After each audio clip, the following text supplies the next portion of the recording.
Hello, everybody, and we like to welcome everyone to our July 5th version of the Photo Lounge and our image review for the month. And we hope everybody is doing well.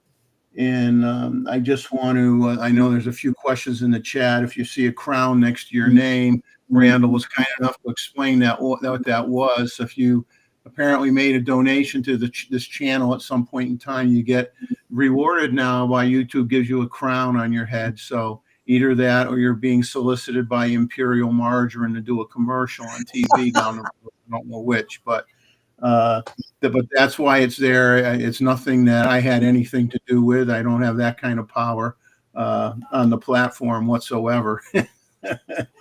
I hope everyone had a fantastic 4th of July. I hope everybody got the opportunity to hang out with some friends or family and have a picnic and overeat and that kind of stuff. And that's why it's here. I think we got a YouTube feed on at the same time here. We're getting a little feedback.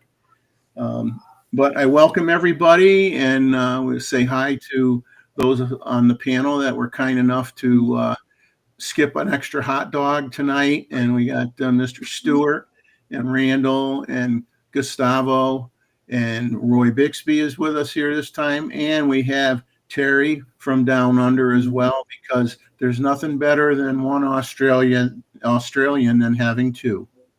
Mm-hmm. So that works out good. Two is too many. I don't think so. You guys are great. So, before we have 80 images for tonight, which is great. Everybody came through, and I appreciate it. I got a lot of them earlier. I think people wanted to, probably because of the 4th of July, wanted to make sure they got them in earlier, getting prepared for their celebration activities or whatever, and it helped me. So I guess we should have a holiday the first Saturday of every month, so I get them early. Let's see if I have any news here before we start the show, because we've got, let's see, 15 people, so we want to, because of the 4th of July, get a few more people in here, I think, before we start. At some point, usually we do the photos first, and then we go through all of them at the end, and then Gustavo has some things to talk about for the next, Photo Lounge live on the 3rd week of the month. And we also have, there may be some people on the panel that had the opportunity to download the Z8 firmware update, and they may or may not have had time to play with it. I luckily managed to download it, but I did not have any time to play with it. I know Randall played with it a little bit. So when we get to the end of towards the last hour of the show, we'll go around and see if anybody has any comments on it. The one thing that is interesting to note as we wait for a few more people to come in is that I think a lot of people apparently didn't realize that if you haven't done it already, do not install the firmware update if you do not have a Z-mount lens on your camera, or an original FTZ or an FTZ2 adapter on your camera. If you have a third-party lens on your camera, apparently there is a chance that you could muck up your camera itself by putting the firmware on with a third-party lens. So I had never seen that kind of warning before, but if you go to Nikon Rumors, they talk about the Megadap and the TechArt autofocus adapters are not compatible with it. The Tamron has a compatibility problem with the new firmware. I think Sigma does as well.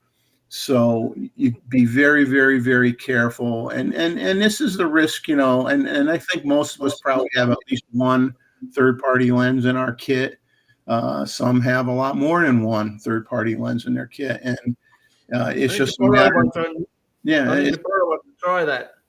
It's a matter of understanding that they have to, if they're not in bed with Nikon, they reverse engineer everything, and Nikon does not have any responsibility to ensure that when they do a firmware upgrade, that every third-party lens manufacturer's lens is going to work on their camera when they do that upgrade. They're so for everybody that's mad at them because they may now have screwed up their camera, it's kind of on us as a consumer to know better.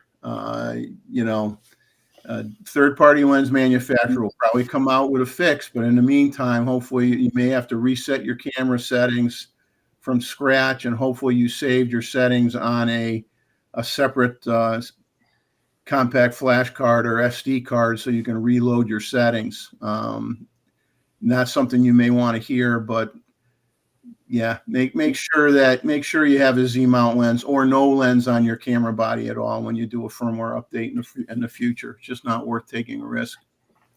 But I can see that happening, correct? I mean, I don't read the whole verbiage when I do the download, correct? But it was there. It was there. By the time you do the download, you already have seen some reviews, and you know whether it's a feature or and you want, so you just go and download. So, but it was there. The good thing is apparently you can go back to the older version if you need to. Yeah, you can do that. Yeah. So just be aware and try to avoid giving yourself a angina attack. So let's say hi to the folks we have in here. I mean, obviously, Terry's kind enough to join us tonight. And when you introduce the people on the panel, we'll go back to them in a second, see what they've been up to. We got Bob Our Photos in here. We have Robert Varner. Let's see. We got Robert Rosado from Connecticut. We got Jeff and Leslie's here. Woody. Make sure I don't miss anybody. And that's what we have so far, other than those I mentioned and the people that are on the panel. So, we'll wait a few minutes to see if we hit 20. If we don't get 20 people, let's say within 2 minutes, we'll start the show. I don't anticipate that we're going to have as many people tonight because of the 4th of July holiday. So a lot of people have plans, and that is family and friends are more important than us crazy people. More important than photography? I got to say that, just to be a nice guy, I mean,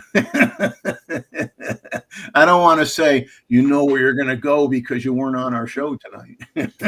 I don't want to say that. You have to. Yes, you must show up for the show. But so we got, I'm going to share, what I'll do is I'll share an image from one of our friends, and we'll see someone in the picture that I got sent that we haven't seen in a long time. He used to be fairly active when Chuck was doing this show. So let me find it.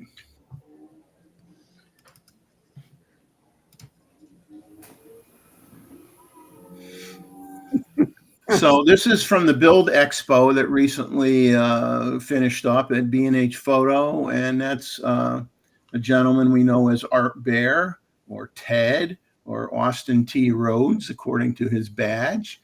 And the gentleman to his right is Paul.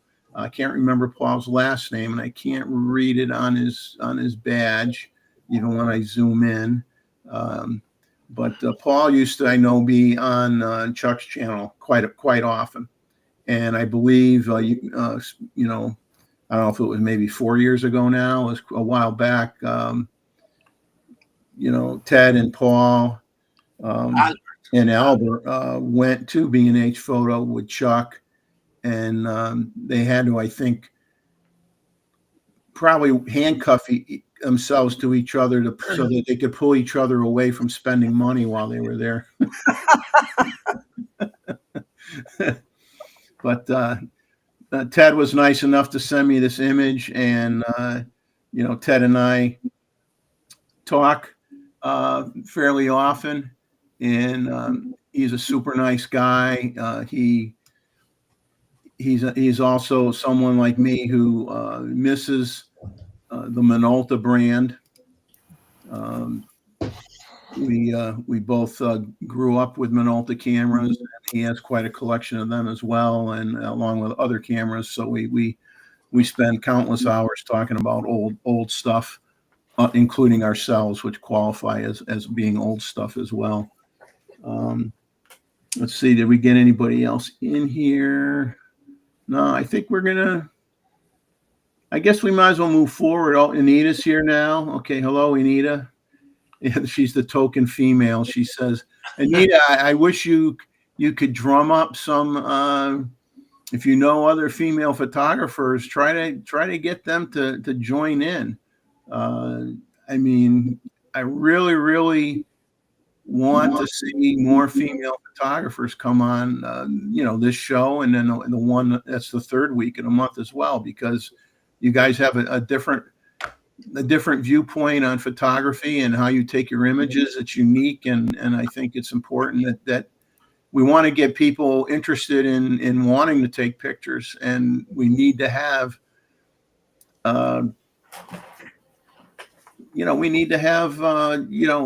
good representation of photographers from everywhere. So I'd hope we get someday, maybe we can actually get some younger people in here and get more female photographers in here would be great.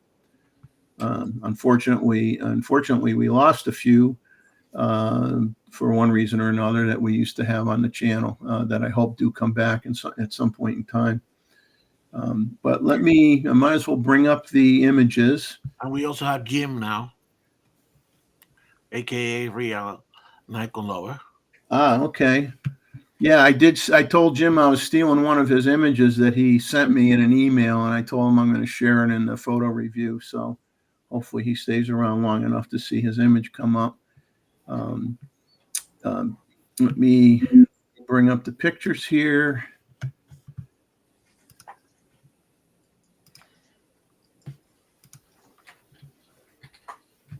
Ooh, nice. Oops, I gotta get rid of that one. Give me a second. I gotta make the screen bigger, but I got one screen laying on top of another screen, and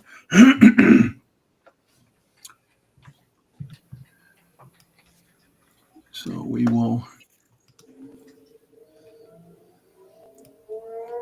get started in a second. I got to bring up my cheat sheet so I know whose images these are. So, okay, so we might as well get started here. And once again, welcome to the image review for our first Saturday of the month. And the first grouping of images that we're going to talk about, we're going to have a handful here, a few from Woody Mallory, and then we have David Stewart, followed by Bob Repper. So that's our first three folks that are sharing their stuff here with us. So this first image is from Woody. He says this is Woodson's Mill near his home in Hanover County, Virginia. Wow. And he took this image with a D7100 with a 24 millimeter lens at f7.1, 1/320th of a second, ISO 160. He says photo was taken while he was in his truck with the passenger window rolled down from the bridge while keeping an eye on the rear view mirror, watching for cars. Had to snap it fast. Let's just say we don't necessarily recommend taking your picture that way, but he got away with it. But I can't say that I've never done it. I took a picture years ago, the one and only time I drove over the Golden Gate Bridge, and I put a camera to my eye and took a picture while I was driving over the bridge. This is one time that the Aussies and the Brits have an advantage over us, because since they drive on the right side, they can hold the camera Yeah, behind the scenes. and take a picture. Yeah. Yeah. But we need is left-handed cameras so we can do that in the rest of the world. Well, I'll rent out my left-handed camera that I shared on my channel a week or so ago. Maybe. But it's beautiful, Woody, for sure. Yeah, very nice. So his next image was a sunset shot at a family wedding, taken from a porch of a log cabin in the Virginia mountains. Once again with the D7100 at 19 millimeter lens at f4.2, 1/40th of a second, ISO 400.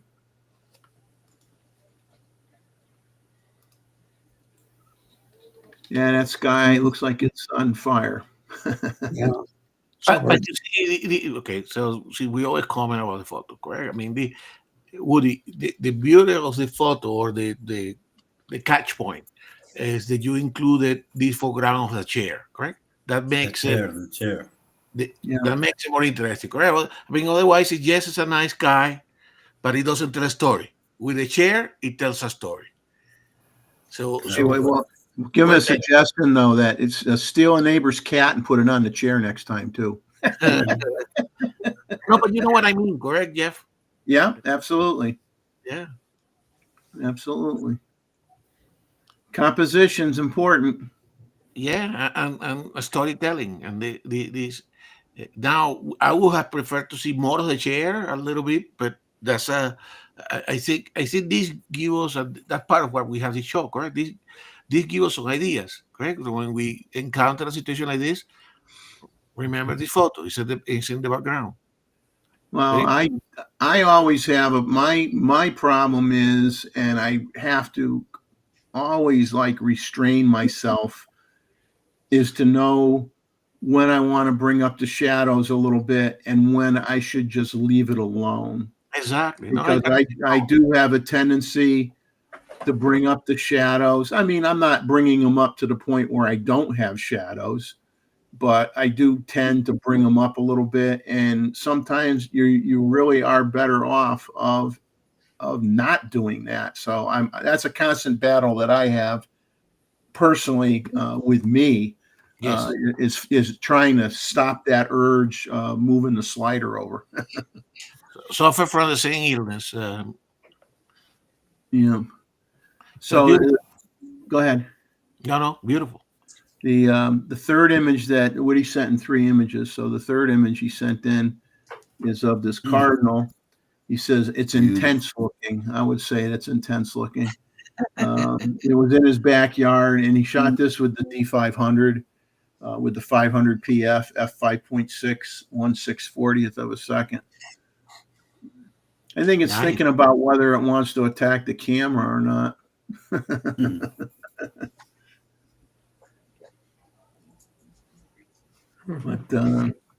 But very good job, Woody. Thank you. And Woody snuck his in ahead of my friend Bob, who usually tries to be first when we do these photo reviews.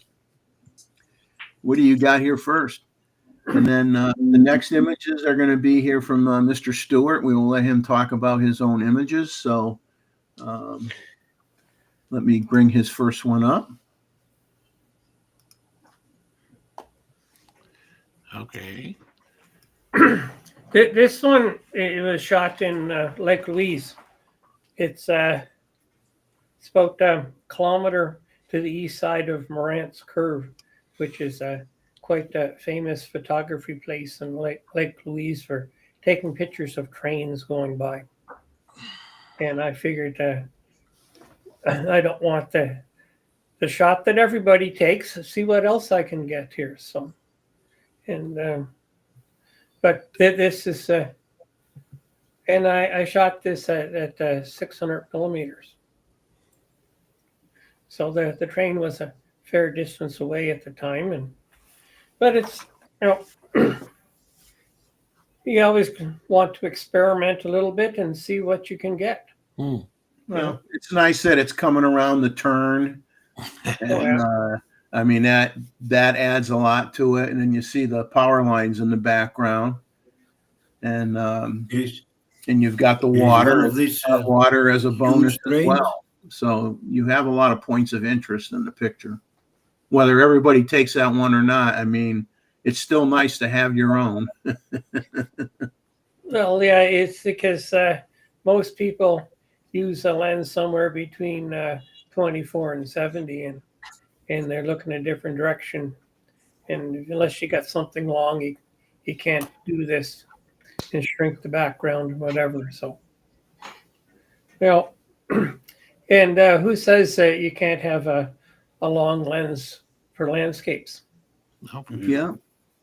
Well, you need to, it does a nice job of bringing everything in and compressing everything. And plus Yeah. you end up with trains that look bigger than Matchbox versions, you know, so HO scale versions of trains. So there's something to be said for doing that. I mean, it's always a good idea to have at least a zoom in your kit, even if you're a landscape photographer. So Well, like Thomas Heaton's is 3 lenses. He's not too sure if he has the 14 to 24 or the 14 to 30. He has the 24 to 70, and he has the 100 to 400, and that's his landscape kit. You know, and and he does well by it. And he's in the UK where not everything is close, and in Canada sometimes the horizon is kilometers away, so it's nice to have something long. Yep. Yep. That's what's nice about landscape photography too, is you don't have to have a ton of glass. I mean, you know, yes, if you stretch it and you get into astrophotography or something like that, or what you do, David, with the Aurora Borealis, then you're going to need some faster glass, and that's going to add to the glass collection. But I mean, if you're doing mostly landscapes and you're not, then you could easily get away with a 3 lens kit and do very, very well. Yep. So I'll bring up your next image.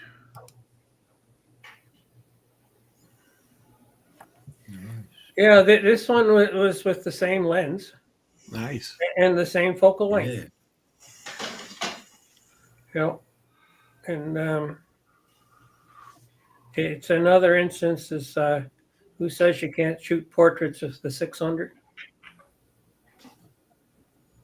Let's put it this way: when you're taking portraits with the 600, the person doesn't know you're taking their picture, more than likely. So you're not like walking up to them with a wide angle lens and saying, "Hey, you know, can I take your picture?" You know, walk up to them with a 24. You know. Yeah. Yeah. So one thing, it would be nice for the long telephotos, correct? And this is the one that focuses the closest out of all the long telephotos. This is the one that close. But it will be to operation of those long telephotos with extension tube, so that you can focus a lot closer, correct? But I'm hesitant to put some of those third-party extension tube. They're supposed to communicate everything. I hope that Nikon will produce a extension tube, a proper set of extension tube for the Z system. Yeah, like there's still a lot of holes in the Nikon system. They got no real short glass, and like I say, they got no extension tubes, and if a guy looks around, you find more holes, and that's why I've got third-party glass, because Nikon doesn't make it. Yeah, but I think the glass will come, but I don't think Nikon has produced extension tube for quite a while now. Yeah, I mean, even when I had or I still have it, when I used my D850, I had a set of Kenko Exactly extension tubes, and I know they do make them for the Z mount as well. But you know, I didn't use them often. I mean, on occasion, and not enough to where I'm driven to buy another set for the digital world. But you know, they're neat. They're neat to have, and or remember even when we were younger. I mean, sometimes people would just buy close focus screw-on close focus filters, on the front of their lens too. I mean, they weren't fantastic, but you were able to get something different anyway with them. Mm-hmm. Yep. Your next one here, but it is nice to take. I sometimes I do that. I take, if it's far, especially one time I had the 800. I took a picture of a butterfly flying on some flowers, and I mean the flowers were pretty far away, but every time I tried to get closer, it would fly off. So eventually, I just said, "Okay, I'll hang back. I could get a good enough size of the subject with the 800, and if I had to crop it 20% or 30%, not a big deal." I'll bring up your next one here. I like this one. Nice. That's downtown Banff.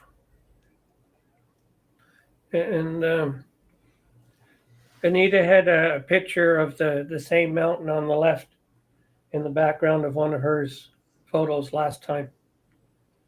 And it's they got the moon just coming up there. And this, yeah, this was 2 seconds long. So, and I let the camera set the exposure, and if I didn't like it, then I get into adjusting it myself. So, Yeah. but it's surprising what you can do with the Z8 once you have it set up properly on aperture priority, which I is like the moon. most of the time. Yeah, and the moon didn't last because there were clouds that came in. I shot quite a few pictures over 5 minutes, and this one had the most moon, even though the moon was coming up.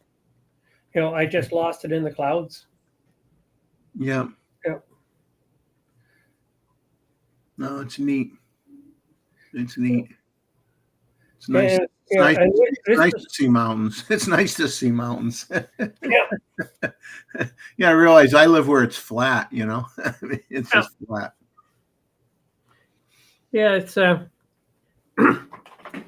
like this was shot with my 24 to 120 at 35 millimeters, and that's it's not that often that I use 24 millimeters. I very rarely use anything shorter than 24 in the mountains because everything is just so big, and sometimes having less in your picture is better than more. Yeah. So. Always. And then David started to get into decided to cross over here into the animal realm. Yeah. And this is another use for a long lens shooting portraits, Yeah, And, he's totally like I don't care that you're taking my picture. we didn't stay there for long, so. And I think we got one more from you, David, if I remember right. There we go. Oh, okay. And this one was completely unexpected when I shot this because it was so close to the summer solstice. Ooh. Yeah, and I think it was 3 weeks before the summer solstice I shot this, and normally a month and a half either side I don't bother going out, but I got this shot, and Terry and I were kind of comparing notes because I've been notifying him every so often about when things are good, and the space weather woman who that I follow, she was going on and saying that should be a good aurora, and I mentioned to her that at this time of the year when you're in Alberta, you're doing good to have enough darkness to see the aurora, even though it's there. But sometimes you just don't know what you're going to get, and if you don't try, you're definitely not going to get it. Well, I like all the small puffs of the clouds. You're like, you don't need a clear night. Yep. So And you know, and good you don't, job, David. Thank you for Okay. sending those in. Yeah. Appreciate it. I'd be disappointed if you didn't have at least one Aurora shot in your portfolio when you send them. I'd be getting worried about you. I'd be, what's going on? Yeah. So the next images we got a few from Bob Repper, and so this is these are fairly recent, and it's Family I don't have to for those that are here that do nature photography. You just cannot avoid having sticks or branches or leaves in the foreground. I mean, where we're shooting, we're like fighting between reeds that are extremely tall, blocking a lot of things, or just a lot of tall shrubs or branches, and you do the best you can to try to capture something. But it's nice to get these little guys in the picture, and they're much bigger. They're actually. It's amazing how, like 2 weeks, literally 2 weeks from this point in time, they look like they're, I mean, they're walking around and everything on the outside of the nest. I mean, they go from like being wobbly and so dependent, and then within a couple weeks, you're like, oh my God, are they the same birds that I just saw? I mean, birds grow so fast. It's crazy. I'm glad human children don't grow that fast, or we'd have a big problem. Feels like they do. Yeah. So we got that one, and here's a little, getting in closer on the babies. Love the the hair on the head. Yes. Mhm. Definitely. And that's oops, shouldn't have done that. Those are snowy egrets. And then now this shot's interesting that Bob got is we found a red-bellied woodpecker, and the adult was feeding it, and you can see the adult is laying on its back. It looks like it's laying on its back. It's not. I mean, its back is just behind that other branch, but it gives you the appearance that it's relaxing on its back with a mouthful of food for the baby. So that's a neat Wow, shot. that's incredible. Yeah, that's Taking a nap. yeah, it looks like I'll just lay here and wait for the baby to come and get the food, but it's an optical illusion, As long as the legs are not up. Yeah. Wow. You never know what you're gonna get, and then you got another one here. Okay, starting to move the food towards the young one. It's funny. The young ones sometimes are lazy. They stay in one spot, and you got to shove the food down their mouth. So you see, interesting enough, I thought the baby was the one that was napping, but it's actually the baby is the male here. It's a baby male. Yeah. Very interesting. Good capture, Bob, for sure. I love it. And then he's got one more in here. Oops, let me get to it. I'm not going to describe this one. Oh my God. It's self-explanatory. You might have to look carefully, but let's just say not a shot that you're usually trying to get. Bob, I would say you went here from the sublime to the well, you know Yeah, what? we had, the rating of the show. We just got banned from YouTube, I think.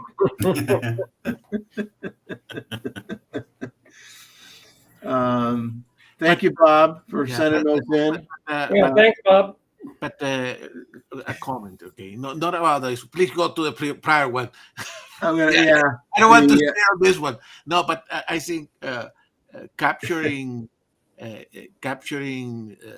behavior, correct? Yeah. In photography is this kind of high level, correct? You do a portrait, then you do an environmental picture, capturing behavior.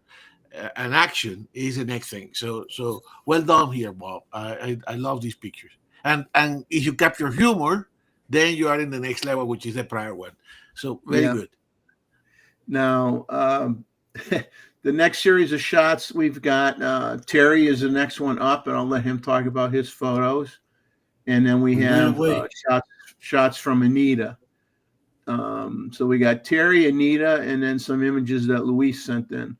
So let me back up here on my cheat sheet, and we will click on the first image that Terry sent in and let him talk about it. Oh, Well, that's you can blame David for that. Well, you got to start blaming David if you have to go out and buy more gear to do this, and then you blame David. You say you're costing me money. I have enough, thank you very much.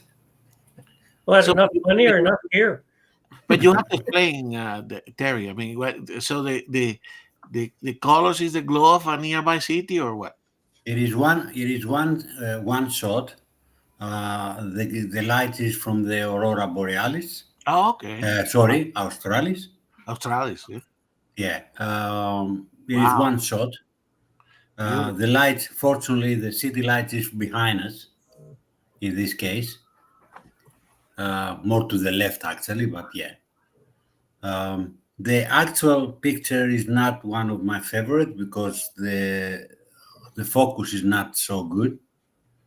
But because of the size, David convinced me to send it. That's why I said blame him. If you don't like it, don't me. You're looking down. You're shooting kind of like down at a beach. I'm assuming it looks like the beach Yes, front there on yes, the lower yes. left-hand corner. Yeah. Yes, it is. It is a big beach there down there. Okay. Yeah. For Roy, this is the Rai. This is the Rai beach. Right beach. Do you have a picture of the wrong beach? No. So we'll bring up your next shot. Yeah. This is an older one. Sorry, I don't have the data beside me because I'm on my laptop, not on my PC. Okay, you And, said this was the Good Shepherd's Church. Yes, in in New Zealand, South Island of New Zealand. Yeah. A very iconic place. That again is one shot. You can see actually the clouds just over the little church in the background. Wow. Now this is Is where this if you look online at the upper left-hand corner, you can see some of the metadata, 30-second shot at f4, ISO 3200, 16 millimeter, at 16 millimeters with the 16 to 35 millimeter zoom at f2.8, ISO 3200. That's darn good. That was with my Canon 5DSR. Yeah. And Terry, did you have to do some line painting on the church? And No. These lights are coming from inside the church. They putting some lights there to make it more attractive at night. Nothing. I haven't done nothing on this photograph, but a little bit saturation, a little bit lighting. That's it. You didn't need it more than that. and you didn't My have opinion. to use a tracker? Sorry? No tracker either. No, it's just 30 seconds. Wow. It looks like very nice. Very down there. Is the nights are really, really magic for astrophotography. Yeah. They don't have a lot of light pollution, and this one you can think it is inside the village. Wow. The Tekapo lake. It is a walking distance to the hotel. Because if you see at 30 seconds, I would have expected to have some start trails. Yeah, but Depending the length of your lens, the focal length. If it is wide enough, up to I personally never shot more than 8 seconds. But generally, the law of the 500 and the law of the 300, which I don't like, I don't follow. It is allow you when you have more than 24 down to 18, 16, 14. You can go up to even 30 seconds with the trial will be visible only on 100%. Wow. If you pixel peeping, you will definitely see that. But from normal view of the photography of the photographer is not a problem. But when I shoot Milky Way or any other celestial stuff, I'm not shooting more than 8 seconds per shot. Okay. I'm following a law on a French scientist which make calculations, and you can find it even on the photo pills. yeah, Gustavo, it's a function of your sensor resolution, your focal length, and the time, or for what time that you can go. But the shorter the lens, if you don't change your resolution, you can go for a longer time. But as soon as you get to a higher resolution sensor, then that shortens your time again. And so, but if you're going to down sample your picture down to maybe 10 megapixels, then you can adjust your time for a 10 megapixel rather than what your camera shoots. But see, they've got these so-called laws, but these laws were developed in the time of film. And so they do not really apply when we get these higher megapixel cameras. But if you downsample, then they can come back into effect. But the whole thing is what you want to do is get out there and test. Because if shooting different directions, it changes. For whoever have the photo pills, it is a very nice app for the telephone, which it can give you the common 500 rule, but it gives you the other rule from this French scientist, which it is much more accurate because you give the length of the focal length of your lens. It gives your camera, which knows your camera, and calculate these two together, and it gives you the proper time for no trails. That's the main point. Beautiful. Well, the image is fantastic, so that's what it matters. Now we'll bring up Terry's next shot here, which is wonderful as well. I love it. I love waterfall shots. That's if it is from Tasmania, isn't it? Yeah, you said this was from Russell Falls, close to Hobart. Yeah. Back in 2018 in Tasmania. Great light. You needed a bit of photoshopping here. Yeah. So because of the darkness, I bring a little bit the shadows up, as was saying before. Beautiful. Yeah, I mean, you got so many different. You got all the mossy type growth on all the rocks in different places, and you got ferns everywhere, and you got other types of plants. It's a lot of and trees in the background. Very green. Very green. So is Tasmania very humid compared with mainland Australia? Depending the time, and I didn't see any problem, except in some cases in the forest. But I'm not so sure. I don't think it is more than what we have in the mainland, Okay. because it's colder too. You know. Yes, of course. Yeah, wonder. I like the I love the shot. Wonderful shot. Fantastic. Thank you. And then and then Terry, he keeps on cranking up the challenge here.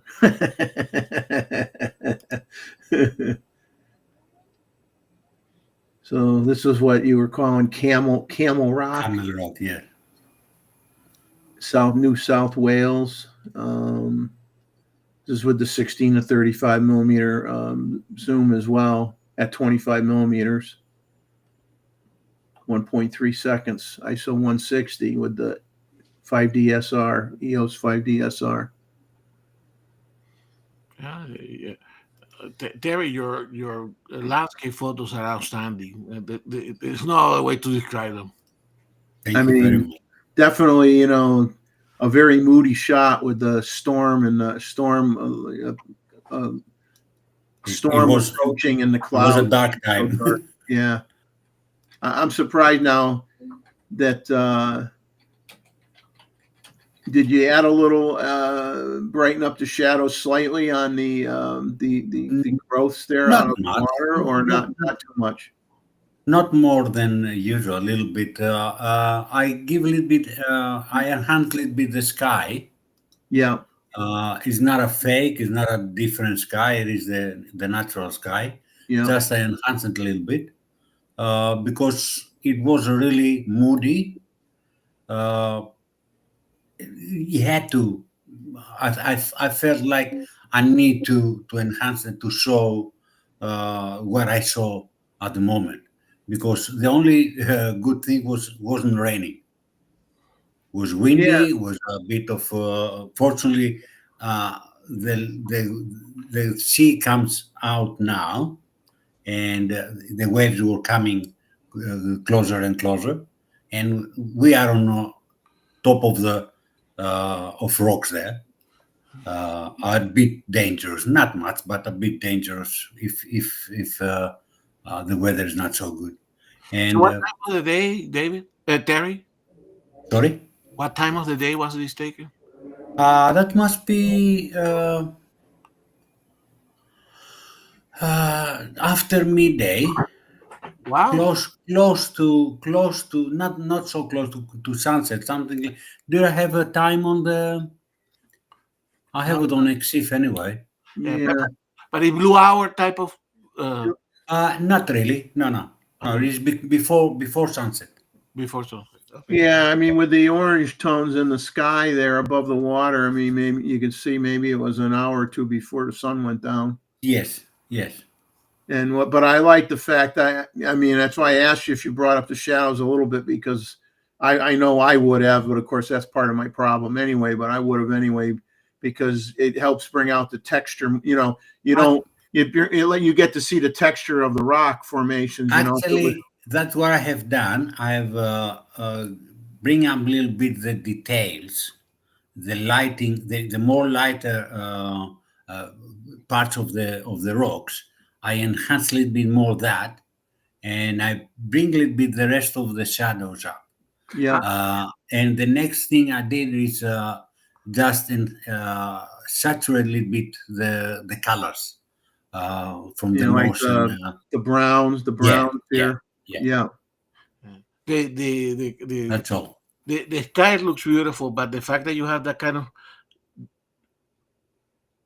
orangey under the clouds and the background, that contrasts very well with the blue of the water, that makes it very nice.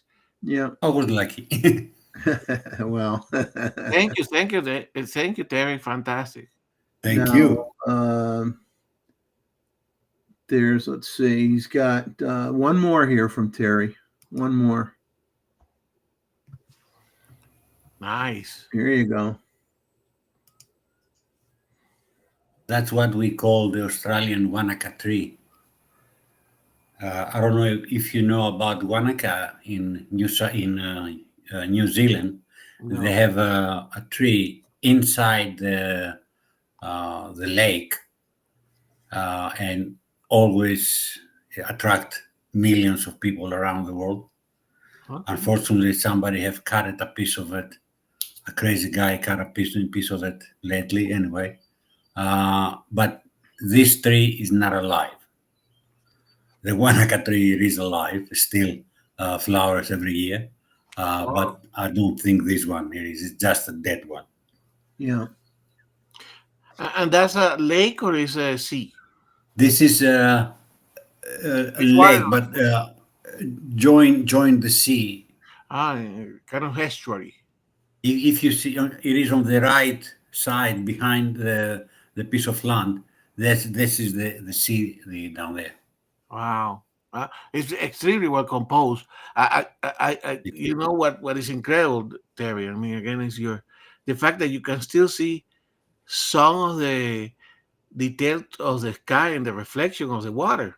Man.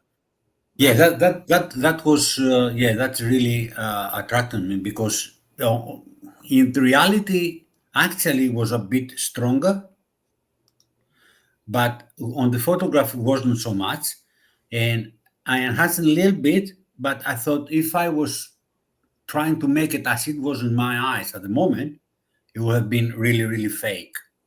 Okay. And I constrained myself and said, "Oop, stop there. That's enough. Don't touch it more." It's hard to stop yourself sometimes, isn't it? Yeah, that's for sure.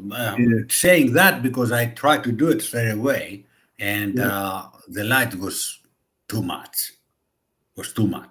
And I thought, no, this is leave it as the camera sees. It is helping. And then instead of do the sea, the water, I enhanced a little bit the sky. Beautiful. And that's it, yeah.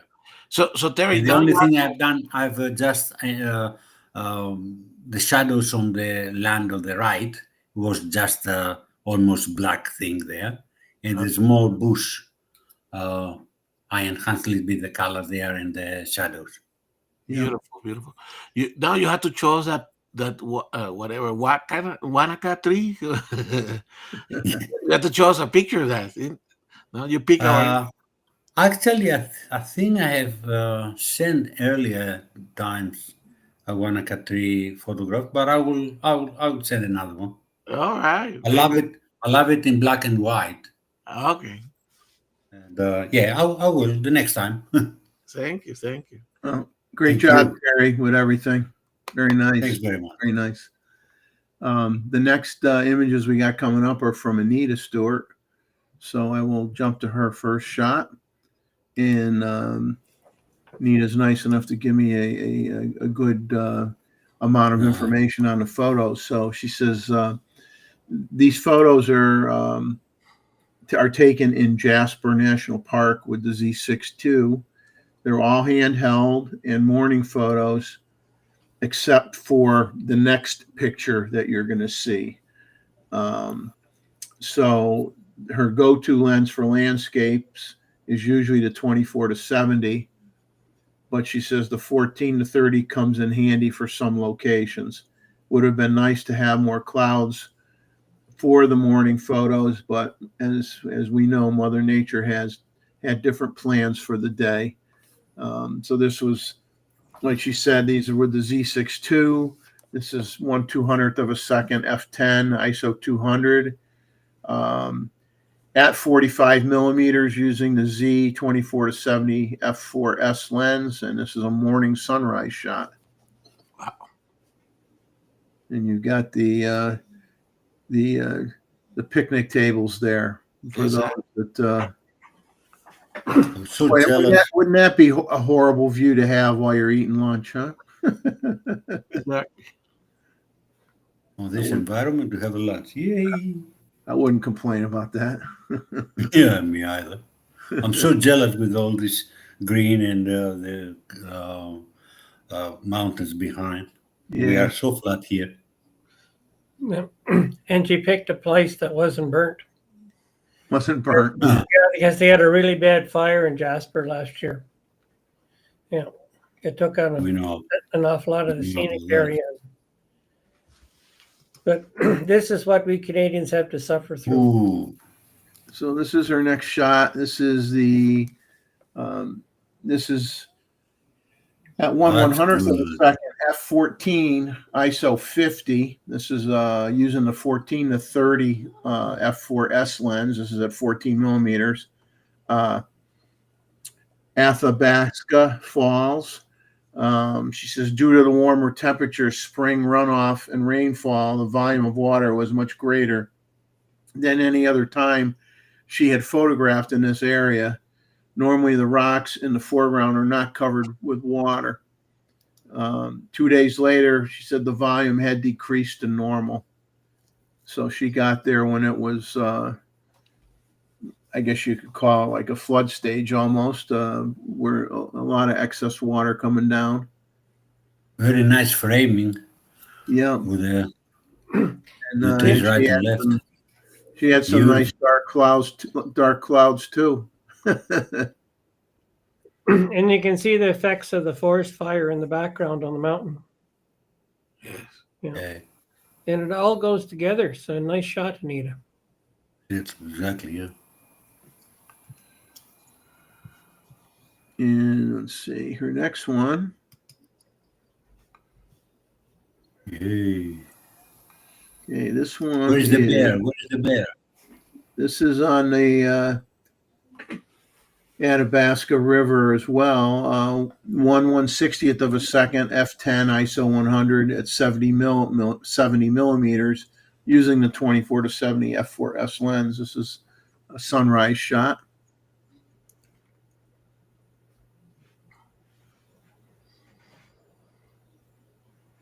Nice and peaceful. Nicely balanced. And I then can't see the bear. Where's the bear? It's behind the tree. the bear was behind her chewing on her friend's leg. Oh, Nice. why I can't find any lake like that? Yeah, know- see down here, I mean, we don't have mountains aren't too far away from us. I mean, we could get out of head into North Carolina and Tennessee, and we can hit the mountains. But Myrtle, where I live, basically on an island, there's no mountains. It's just flat, and we always have wind. So even when you have a nice pond where you'd say, "Oh, I'd like to get a nice shot, a nice reflection shot," most of the time you got ripples in the water because you always, most of the time you have a breeze. This is great. It's nice and calm and get that perfect reflection. And they got fishermen in the boat too. Yeah, in the middle of right here. Yeah. Because they can bugger up the water on you too. Exactly. Yeah. This is what she says. This is a morning reflection on Talbot Lake, and using a 24 to 70 lens once again at 1/60th of a second, f10 ISO 100 at 30 millimeters. And here she got the grasses in the foreground.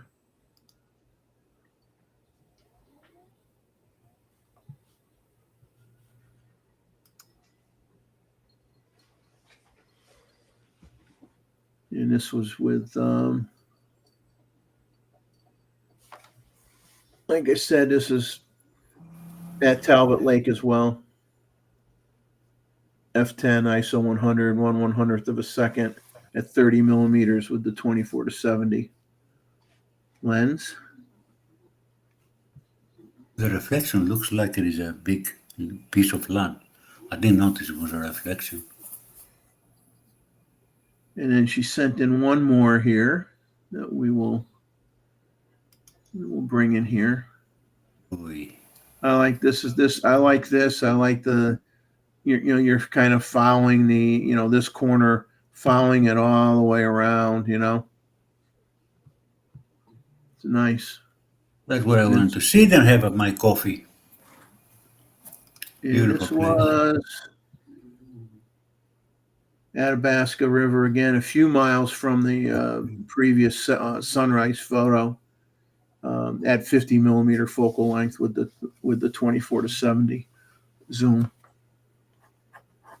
And once again, for the most part, pretty doggone still water. I mean, very, very little movement. Maybe a little bit over here. You can see a few ripples in here, but man.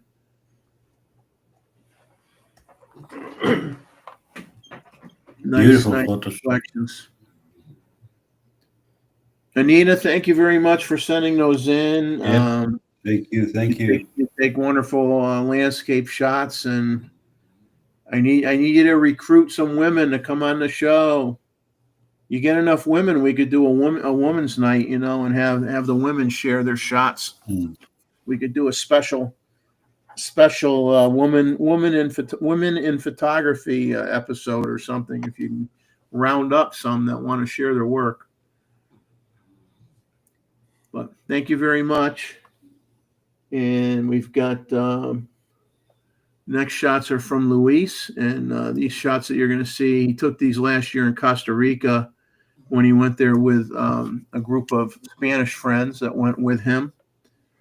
And I'm going to probably mispronounce these birds. I should let Gustavo pronounce it. Yellow-eared toucanet. Yeah. Toucanet in the shady forest in the northwest section of Costa Rica. And we can see the data in the upper left-hand corner. F6.3 ISO 2000, 1/320th of a second with the 600 millimeter lens at f6.3. Fantastic. Very nice. It looks fat, but I'm sure it doesn't weigh anything. It's all feathers. He says this is a difficult bird to find. The picture is a big crop to take a very bright area out of the frame. Do what you got to do. Do what you got to do. And then the next image here is of an anhinga. Ooh. And what a cat. I don't know. He says he needs help identifying the species of the fish. Oh my God. So if we need help, then we're in trouble. This is in the wetlands of Cano Negro. This is with the Z9 with the 600 PF lens as well. At f8 ISO 640, 1/3200th of a second. He shot a fast shutter speed because he was on a boat, and of course the boat in the anhinga was moving. So that's a tough one to try to get a shot like that. If the boat's rocking or in slight motion and the bird's moving at the same time. So he did go minus 1.3 EV on this shot.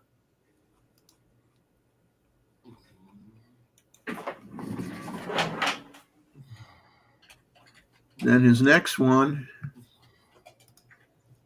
here is two juvenile king vultures with a black vulture. The black vulture is in between the two of them in the background there. It's at a feeding station in the Boca Tapanda area. This is with the Z8 with the 600 PF at f7.1 ISO 1250, 1/2500th of a second. Minus 0.7 EV. Nice. Very nice. Nice detail. And then he sent in one more shot here. Give me a sec. He got this shot of a couple brown hooded parrots, and also in Boca Tapanda, also with the Z9 with the 600 PF. Wide open at f6.3, ISO 2200, 1/1600th of a second. So they're having a nice conversation. Where you want to go for lunch today, sweetie?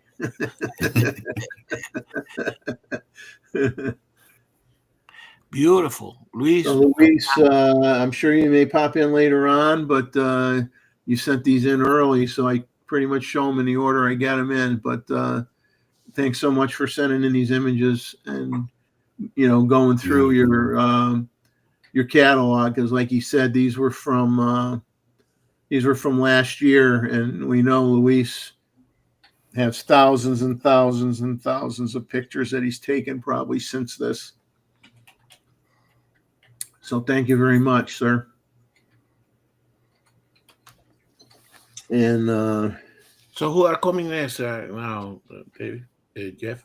So we got next. We got a few. Mr. Ishii sent me in a couple shots that he took with the Plena. Okay. And then we have some shots from Martin Hild. Okay. And then Randall. Then you're going to be up the bat after that. Okay. Very good. Thank you. So we'll need Randall to make sure he's awake here. I'm awake. You're awake. Okay. I want to say hi to Scubarazzi's in here early for Paul to be here. So welcome, Scubarazzi. Welcome, Paul. And John Ishii's here. Oh, here. And well, that's great. Am I missing anybody else that popped in? You guys keep me honest here. Robert Daniels. Good. So this is John's one of John's images with the Plena. So he sent me 3 images with the Plena. So this is Hong Kong, John? Yeah, he didn't give me any information on the images, so he'll have to comment in the chat. And oh man, Paul's saying it's 4 a.m. and where he lives. That's a tough time to be up watching us.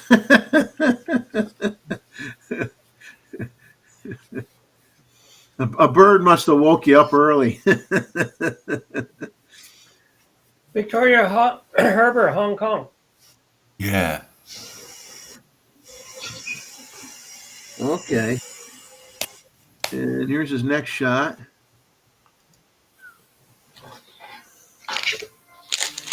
Who needs a planner?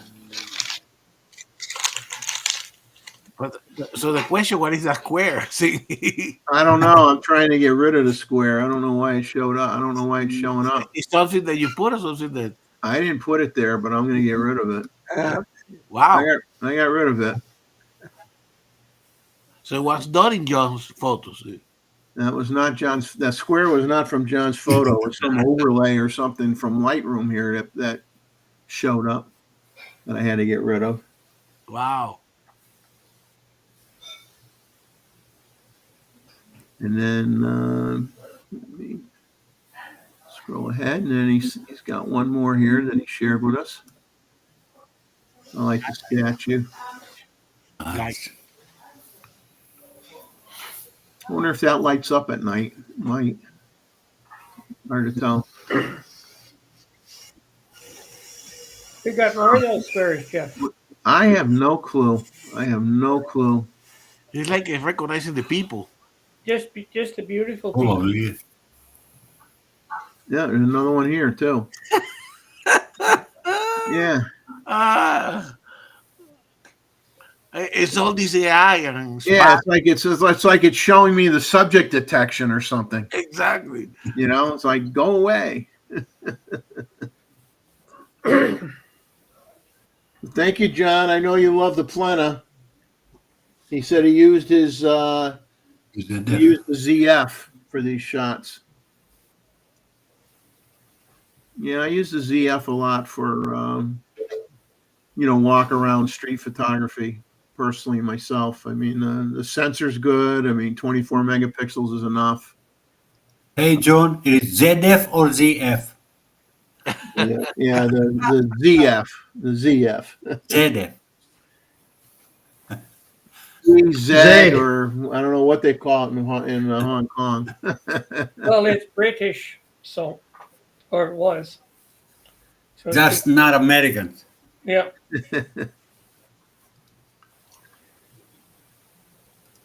So that's it from John. John, thanks for popping in. Nice to see you. Thank you. He says it's the walk of Star. Yeah, I just still looking for the body. And then he's saying ZF. Ah, boo. So now we got some shots from Martin, and Martin is always very kind to give me very good descriptions about where he is and what he's taken. And I had the pleasure, of meeting Martin and his wife last year, I believe it was, and we had a good time taking some pictures. Classy guy, really nice person.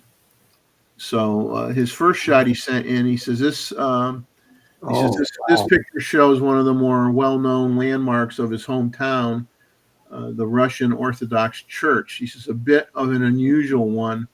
There are not many Russian Orthodox churches in Germany, so he's going to tell you why it's there. So Wiesbaden was the capital city of Nassau and is the state capital of Hesse now, of which Nassau is a part. He says, so the Duke of Nassau, the ruler back in the day, married the Russian princess Elizabeth Romanov, who died during the birth of their first child. In his grief, the Duke had the church built as a monument. The cost for the build was shared between Nassau and Russia. The building is situated in the most prominent location of the city on top of a hill. To date, maybe the most exclusive area to live in my hometown, completely out of reach for peasants like myself, he says. He says, for me, it is a walk or drive to the other side of the city. Of note, there is a Russian Orthodox cemetery close by as well. So he says, for some reason that is beyond him, older people here call the church the Greek chapel. He says, also, I am kind of mad he can't take a photograph from the best angle anymore, as there's a hotel now. Nothing to do with the Greek church. Hotel in the way, but he says this one works too as well, though. So I think he did what he could do, considering there's a hotel that blocks other vantage points of getting the image. But like that gold is it's gorgeous, something, isn't it? Yeah. Now, so Martin goes from got his prayers in at the church. Very nice. And then said, okay, now I got to try to get some flowers, orchids. So this is what he says is called the bee orchid. He says they're pretty abundant for an orchid anyways. He says this year they were kind of hard to find, but they are that way. The plant is so-called sexual deceiver as it mimics an insect in form and scent. It produces pheromones to attract insects. Most of the time, this does not work out for this specific species, but if there's no insect, it will self-pollinate itself. Yeah. He says, very interesting flower. He says, I know the light is kind of flat because you try to make some foreground shadow. He used the 150 millimeter Sigma for this shot. And he says, I'm totally confused that this lens also shows the double contours he witnessed with the Nikon, the 105 millimeter. You can see it in the flower in the lower left-hand corner. Now, I've seen that effect as well. You kind of get like a halo effect on some of the petals. Now, he says he never had this occur with him when on a DSLR. And he says he shot tens of thousands of pictures like this. So he's asking us, he says, maybe one of you have an idea what's going on. And in the next image, there's going to be an example of this condition with the 105 millimeter lens as well. I corresponded with him on it a little bit. I just said that I've had the same thing as well. But I really don't know what's. So sometimes it happens when you crank too much of the contrast. So it could be the lens a little bit, but it could be also the processing. You try to retreat too much the shadows, so so I have observed that. I mean, you think you think it has anything to do with? I mean, obviously that's where your depth of field drastically drops off. You know, where your focus is not there. Obviously, the focus is up here. I wonder how much that lends to that It effect. definitely happened. It definitely happened in the background. Like, Yeah, and the out of focus areas is where it always yeah, shows up. it's because it could be the process. So you see, Roy is saying something as well, correct? Like he, so sometimes if in the JPEG it doesn't have that much latitude because it gets, then you see this kind of banding around certain colors, correct? So it could it happen when you have also very distinctive contrasting colors like Yeah, but and it's a beautiful picture, Martin. yeah, it's always going to be on the. It's So the typically going question to be in the out of for focus Martin, areas. Yeah, the suggestion for Martin. So if you find that in your processing, correct? Sometimes you can use the blur tool around that, correct? Because I think when it happened to me a lot, it had to do with sometimes the processing. I don't know, Terry, if you have seen this type of thing, but then Not really. you can blur a little bit around those edges, correct? but he. I'll For show me, the next this shot for because me this one's from with the color. 105. This one's with the 105, and obviously you see it. You see it with the out of focus foreground element here. Mm. You know, I think it's just now what he was going to do, because I asked him if any of the lenses he was using here were on an FTZ adapter. You know, whether if he used the lens on This one, a D850, whether he would see the same thing. And I think he was going to try using the Sigma lens on the on the F mount camera but this and is see if he has the same thing. you see this is the regular 105 Z macro, and you Right, but I mean the prior image was with the Sigma. exactly It did it, so I think he was gonna. I think the Sigma is an F mount lens that he's using, mhm. and he's gonna try putting that on the D850 that he has, and seeing if it does it on that, Okay, okay. and then he'll let us know. But the next image, But this one is with the 105. exactly. So notwithstanding that, I mean that the image is beautiful. Yeah, Yeah. this is called a ghost orchid. He says very rare plant, tiny. He says he managed to get it with a fly on the top this time. He says this is one of maybe 10 of those ghost orchids known to exist in Hesse. There may be more. He says the forests are deep, the plants are tiny, but they are very rare here in any case. He says all the specimens flower in this one place. He's very happy with the subject, but again, the double contours bothers him. Wow. He says this time the leaf below, which we mentioned the foreground element.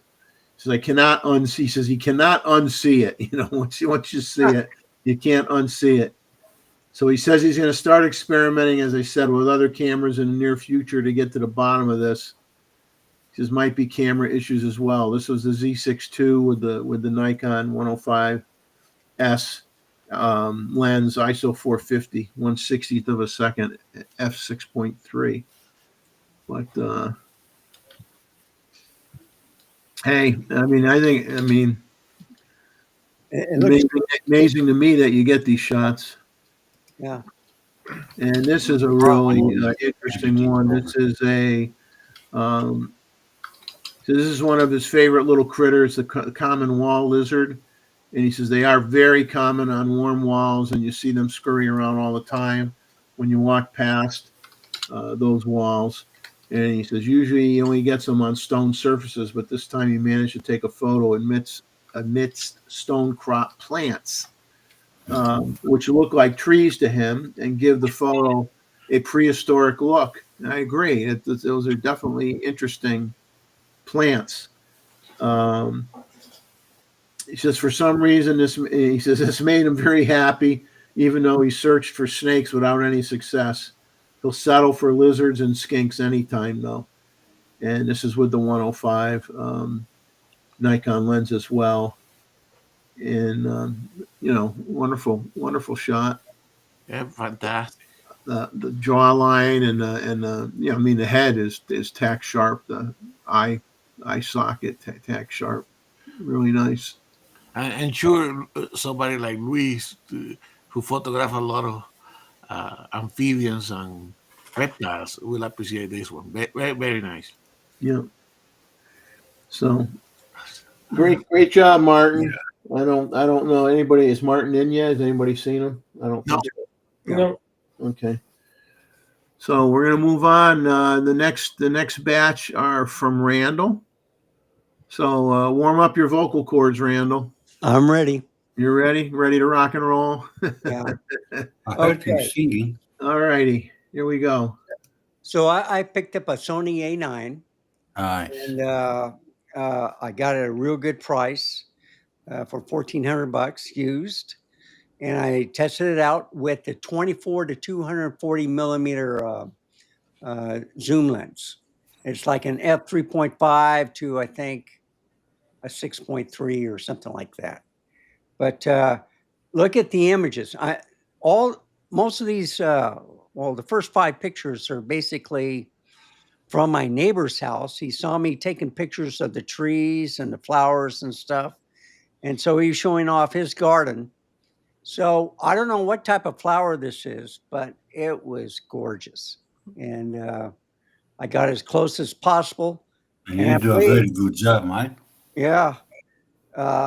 It was just, the flowers that he had, his wife passed away. So he's always in the garden doing something. And he has beautiful crepe myrtles on the outside. And I always admired them. I would say hello to him at the mailbox or when I'm driving around. But he just said, "Hey, I want to show you something." And he brought me through the backyard, and it was amazing. But okay, we're going to jump for another view here. Yeah. Look at that. Oh, these are beautiful flowers in his backyard. It's just gorgeous. I don't know what they are, but nice angle. Yeah, even with the telephoto lens, and I believe this one. Now, the first one was at 240. This one was at 240 also. Yeah. So what it is the compression, and then I got as close as I could, so everything could be in focus. And most of it is in focus, but even in the front part, it's kind of out of focus, and the back part. So the center is crystal clear, sharp.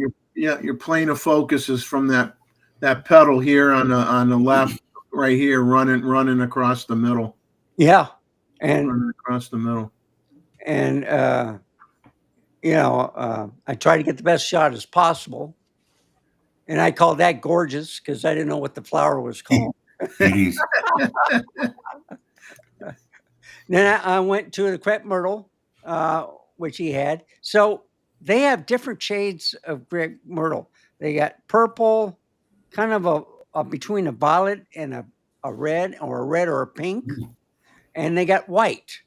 And in my neighborhood, it's all different. But look at even the seeds. Before the flowers pop, look how sharp they are.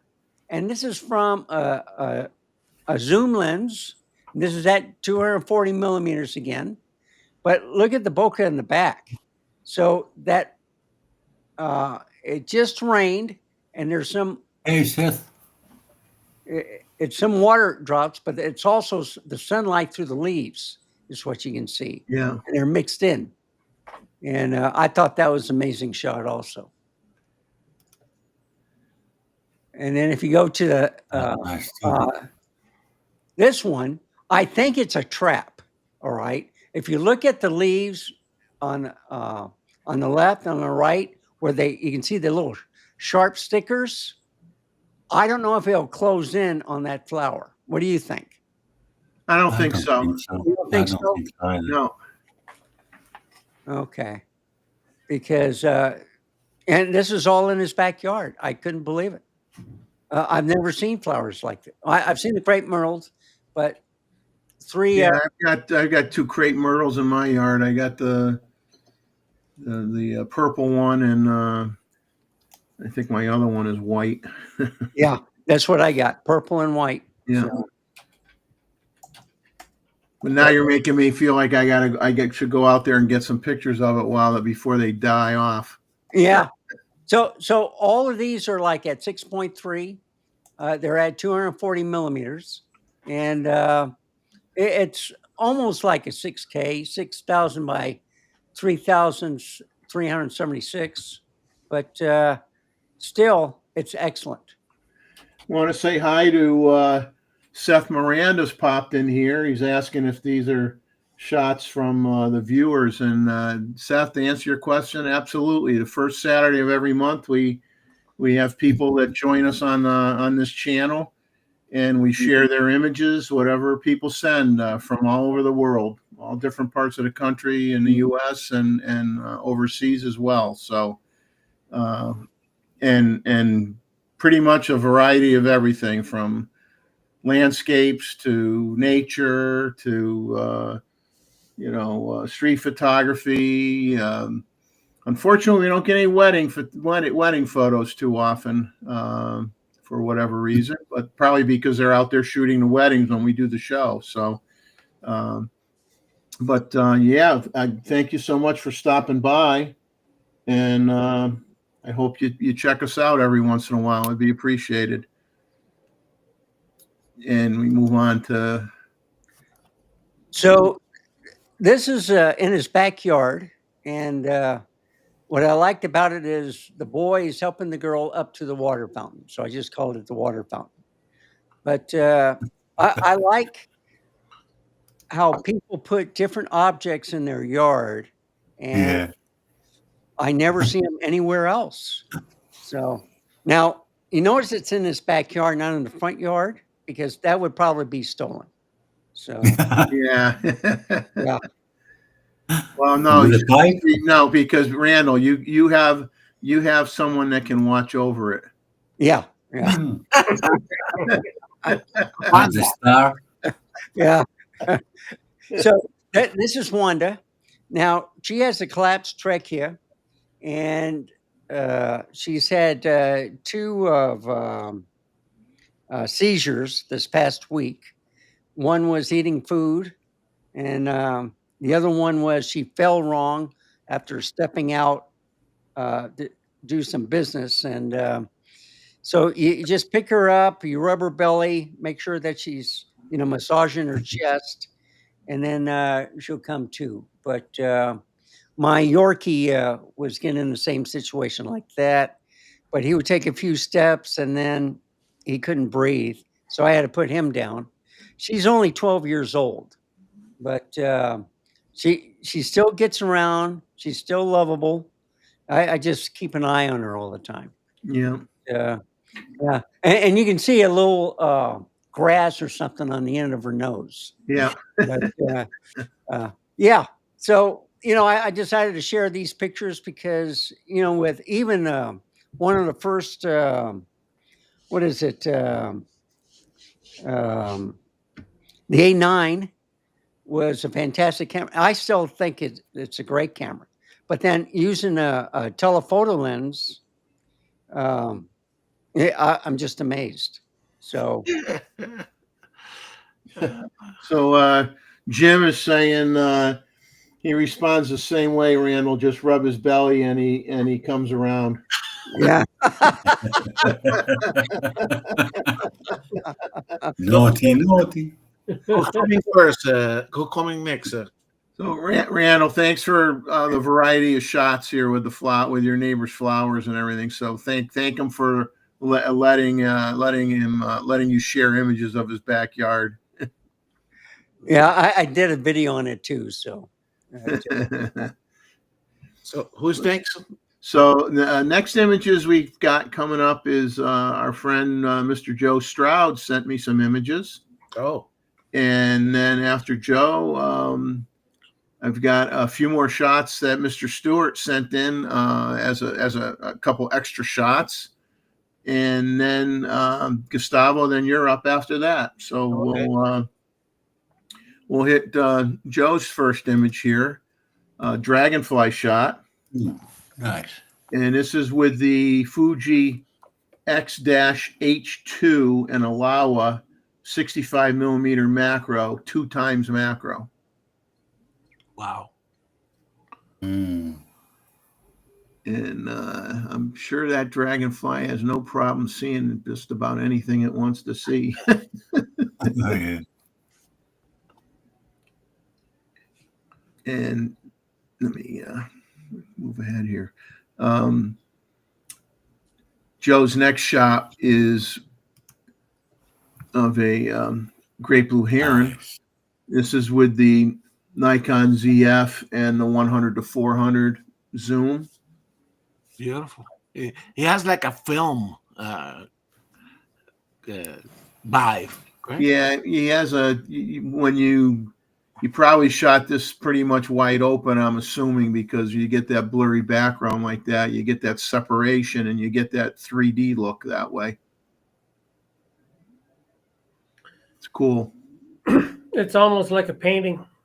Exactly. Yeah. Then the next two images that he sent in are with the ZF as well, with the 100 to 400. I don't have any of the settings, but just the gear that he was using. So Very minimalistic. that's a little guy, huh? Yeah. Beautiful. And then he moved on to now here you got the spider underneath. Uh-oh. You got the spider underneath, and you got him on the top. I like it. Danger. More of a story, correct? We're talking about. Yes. Yeah. So that now has a story to it. Okay. Well done, Joe, for sure. Yeah. It's nice to get images from Joe. I mean, he's been able to send us some in the last couple times, and we've always enjoyed his work and what he sends in. And so I thank him. Want to thank him for doing this again this month as well. So hopefully he'll have some time sometime to pop in on the panel and say hello. But we appreciate you sending in the images, my friend. We appreciate it very much. Now we got a few more shots from Mr. Stewart. We'll let him narrate. We got four more images from David. Good. Who? This is a multi-year project that I've been working on. I think I started it about 6 years ago when I photographed the woodpeckers building the hole for the nest. Then it's about 3 years ago, I installed 2 branches into the tree, one of which the starling is standing on, and there's the other one is on the other side, so that the chances of me getting well, up until then, what would happen is that the starling would land on the edge of the hole, so all you got to see was the back of the parent. Yeah. But with these branches, at least you get a side shot. And this is these 4 pictures are in the series. There were 2 chicks. And, I'll move to your next one here. And this is one of the ones that them being fed, and those chicks grow big in a hurry. And you can see the advantage of installing the branches in the tree. See, that's a David. Just so you know, that's a Moose Peterson trick. I'm just letting you know that. Oh yeah, but I did this 3 years ago, so they're natural now. Yeah. On natural. Yeah. And here you can actually see the two chicks, and it's you know,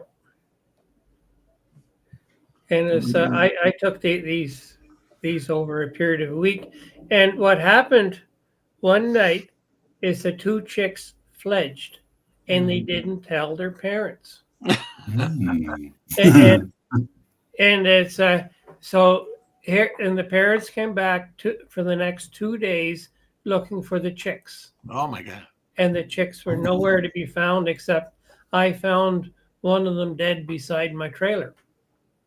And I don't know what happened to the other, but the parents are there looking for the chicks. And when I ended up shooting these with the remote, I was working on auto capture and whatever, and because of all the stuff in the background and everything else, I couldn't get auto capture to work in this instance, even though many hundreds of shots, whatever. But what I found that worked best is I set up my camera on a tripod aimed in this in this direction, and I had a remote control that I could. Well, I was using it from about 5 meters away, and so I shot using the remote control. And this way I could sit in my trailer and I could watch the birds, and they couldn't see me. And that worked much better because being in a hide, I think, works much better than camouflage. And I like using my trailer as a hide because then I can make coffee and drink it too.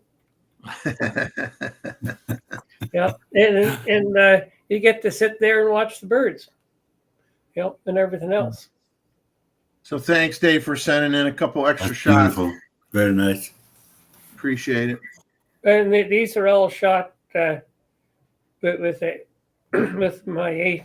It's either an 800 or that plus a TC. What, the 1.4 TC? Yeah, I've got the 1.4 and the 2. I think I was mainly just using the 1.4. Okay. Yeah. The square root of 2. Yeah. Well, thank you, sir.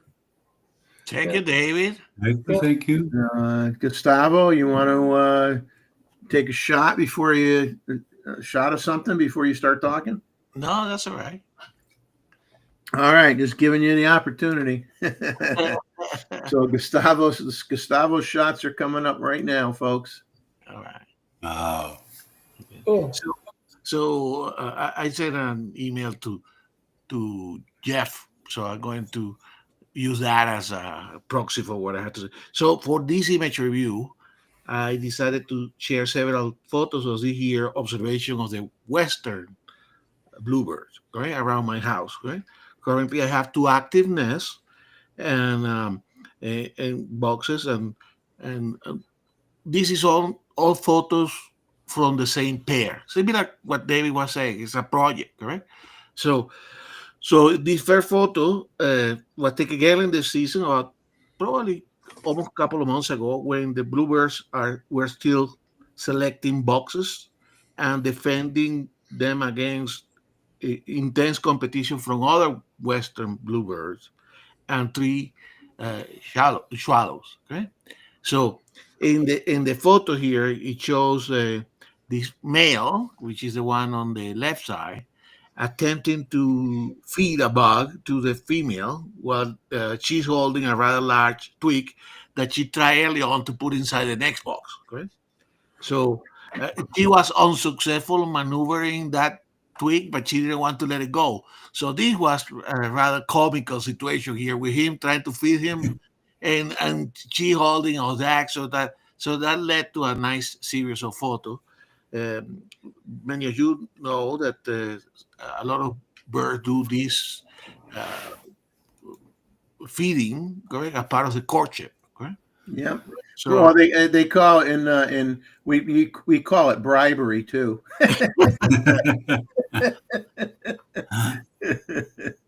I'll jump to your next one here. yes.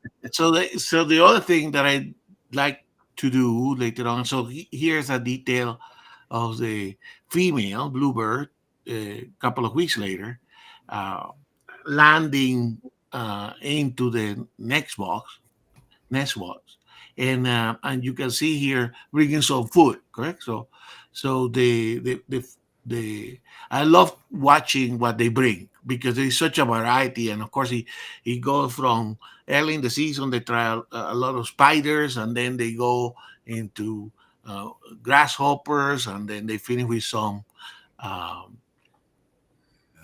some big, relatively big beetles. You will see later on in here. But watching them bring them food, is, I typically don't like to incorporate too much of the human man-made elements. In this case, the next box, but tells you a little bit of what's going on here. So here is a tree landing in a nearby branch, right? Where close to the nest. The interesting thing about many birds is that you have a box like this, and they have a preferred route to come into the boxes, correct? So you don't have to focus everything on the box itself, but you can, wait to take the photo when they come into the nest, and then you don't capture that human element on it. Correct. In this case, she's bringing a rather juicy large beetle. Correct. So, so watching their behavior that helps a lot when and understanding how they move. In the case of the female, she always landed here and then went into the box. In the case of the male, who was also helping to raise the chicks, he was coming directly into the front of the entry of the next box. Right? The male should be yelling Beetlejuice, Beautiful. Beetlejuice, Beetlejuice. Exactly. Ooh. So, as you can imagine, with all the feeding, there is also a lot of uh, garbage that needs to come out of the next box. Correct. So here, see, we have another poop photo, Bob. So I I also take some poop photos. So, but this is the male taking some of the what they call fecal sac out of the box. So these ones actually is probably one of the best indication that something is going on is when you start then coming out with some fecal sac. So the case is a male coming out, and typically even when they are feeding it, when they get in and they don't stay on the at the entrance, is because they are going to do some cleaning. Yeah. And here the female also doing some uh, both removing some fecal sac, but also taking a feather. And I like that option, that photo for that reason. Now there is more to this story, as you know. I watched them for quite a while and monitor them. Um, uh, One thing that I forgot to mention is that this courtship behavior is kind of where they are feeding the male is feeding the female. It kind of a way for the male to validate whether he's going to be a good partner. And you will see in the next photo that he's actually he was a very good partner, correct? Because just Mhm. few days before after I took that photo, the female disappeared. So she was not to be seen. I don't know what happened. I looked around. There was no debris. The chicks were still alive, but she was not nowhere to be seen. And I waited the next day, sat there in the morning when there was a good light. Correct. I have a particular window when I do these photos and observation, and and I waited for her to come, and she never show up. And the next day she never show up, and that had been already uh, um, about 5 days since she's not there, and now this male is raising the chicks. I don't know how many there are, but there are about three. They probably are close to be fledging, correct? So hopefully he will have the stamina to come and feed her. Now, Jeff from Jeff and Leslie says they watch their grandson a couple days a week, so they're very familiar with cleaning diapers. So they can emphasize with the birds having to take out the poop sacks, exactly. Very, very, very good. But you can see, I mean, obviously, guys, when we show these pictures, you can imagine Great series, man. there's a lot of photos, correct? That doesn't work. Even if you use the technique that David mentioned, or that you are with a remote, and we're going to talk about that on July the 19th, or you are using auto capture or a combination. It still don't get discouraged, correct? If you don't get the image first, you need to keep trying. And with the depth of field here, correct? You have to the bird had to pass through that area where the depth of field is adequate, correct? In this case, again, bringing one of those big UC beetles to the neck. By the way, this is as taken. There was no crop, so this image has a lot of detail. So anyway, that's one of the things that I have been doing too. Hopefully, I will see the chicks coming out, and I don't have a situation like David here where they don't fledge, or they fledge and then they get predated, because when all these things is happening, correct, they coming in and out, it attract a lot of attention, correct? That's what I presume it happened here. They brought some attention. My boxes have guards so that I avoid the raccoons or the squirrels to come into the nest. So that's not a problem, but it could have been a Cooper hawk. Yeah, they hang around and watch the birds. I get hawks and I get red-shouldered hawks and red-tailed hawks that sometimes are on the fences in the backyards of the houses, and they're watching the babies just starting to hop around from other bird species, and they're eyeballing them. They're deciding which one they want to take. Yes, exactly. So anyway, that's a combination of a photo for July and what I have been doing. Thank you so much. Thanks, Gustavo. Yeah, Gustavo, is this nest on a metal pole? Yes. Yeah, so that it kind of a great advantage is you can put the nest where you want it, so you can see it from inside. And of course, all my nests are put strategically, but you never know which one they are going to use in a given year, correct? Yeah. But you want to do that because these things they're all multi-year projects, and Exactly. Like I put in a peregrine falcon's nest last fall, and it wasn't used this summer, but hopefully next summer it will be. So you got to think long term with all of this stuff, and it takes a lot of time to get the good shot. Yeah, and by then, this is not taken from my deck, but I have another set of chairs around this area. It's another coffee. But you have your coffee. Yeah, that's important too. Thanks, Ted. Thanks, Ted. Thank you very much, Gustavo. The next two groups of images that we're going to go over is we got a handful of images from Jeff and Leslie, and then we will look at some from Bob Rosado. So we'll start off with a bird that I'm very disappointed that I wasn't able to get it this past late last year, when winter came down here. We usually get cedar waxwings, and unfortunately we had some irritating mockingbirds that would continuously chase off, a whole group of waxwings so that they wouldn't be able to get the berries out of the tree. So Bob and I were not able to get any cedar waxwing shots late last year into January, because of two annoying mockingbirds that would just, station themselves on the particular tree that the waxwings wanted to get their food source from, and scared them off. But Jeff and Leslie got this wonderful shot of one. Beautiful bird, very beautiful bird. Nice job. This is with the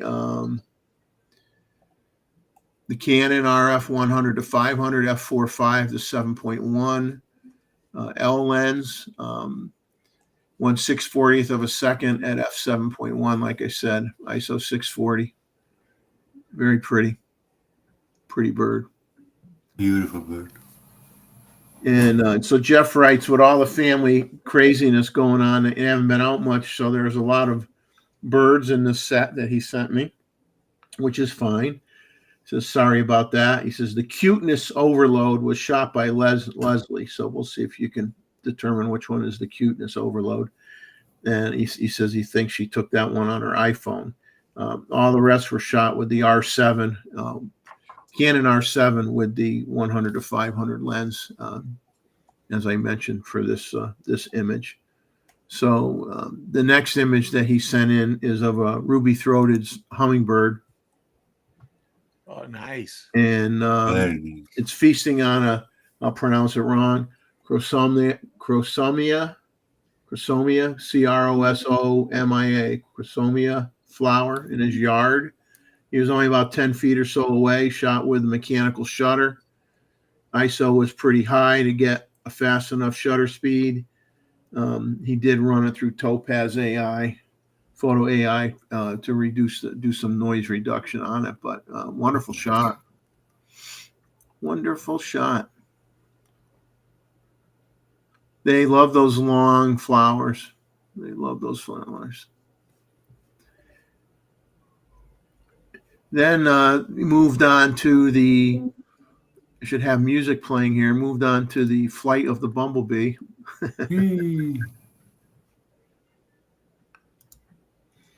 This one was just flying flower to flower when he took this shot.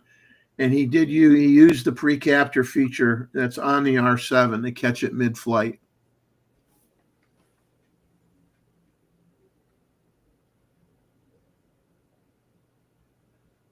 Yeah, it's got plenty of pollen stuck to its body, that's for sure.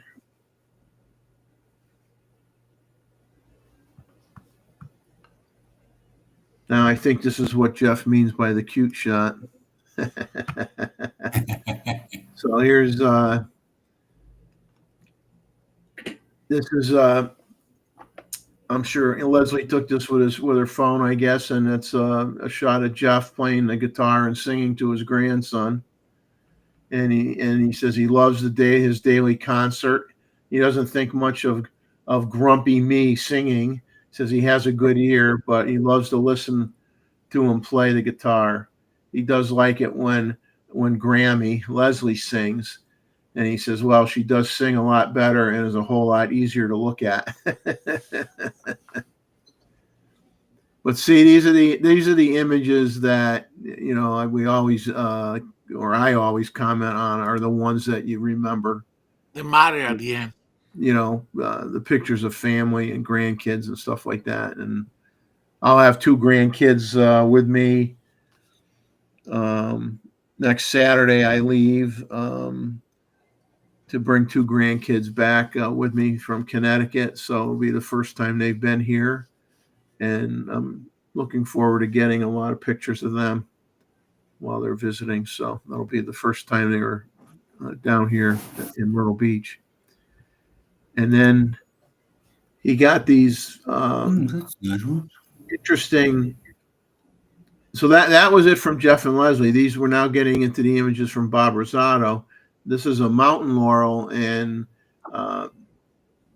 my uncle used to have mountain laurels, but I haven't seen them in a long time. And he's saying that the cool thing he noticed with the flower when he was taking a picture of it is that the ring, the 10 stamen, okay, around each flower, got 10 stamen, and they're actually sitting inside of a pocket and within the flower petal. And as the flower opens up, it pulls the stamen back, and they're like spring loaded. And it's when something disturbs the flower, the stamen pop out of those pockets, and that allows them to fling their pollen out. Wow. So that's an interesting behavioral Beautiful nature. nature here with this particular flower. And so he says, he just says, Mother Nature can be clever. He says, if I zoom in on this image, you can see the flower at the top right. So you can see it. I'm sure you could see it here. They're in the pockets here, where over here on the left, they've popped out. They've popped out. Trigger. Really neat. So he shot this with the Z9 and the MC 105 2.8, 1/400th of a second at f7.1 ISO 1250. And then he got another shot here that he took with the he took it further away, and he took this with the plena wide open.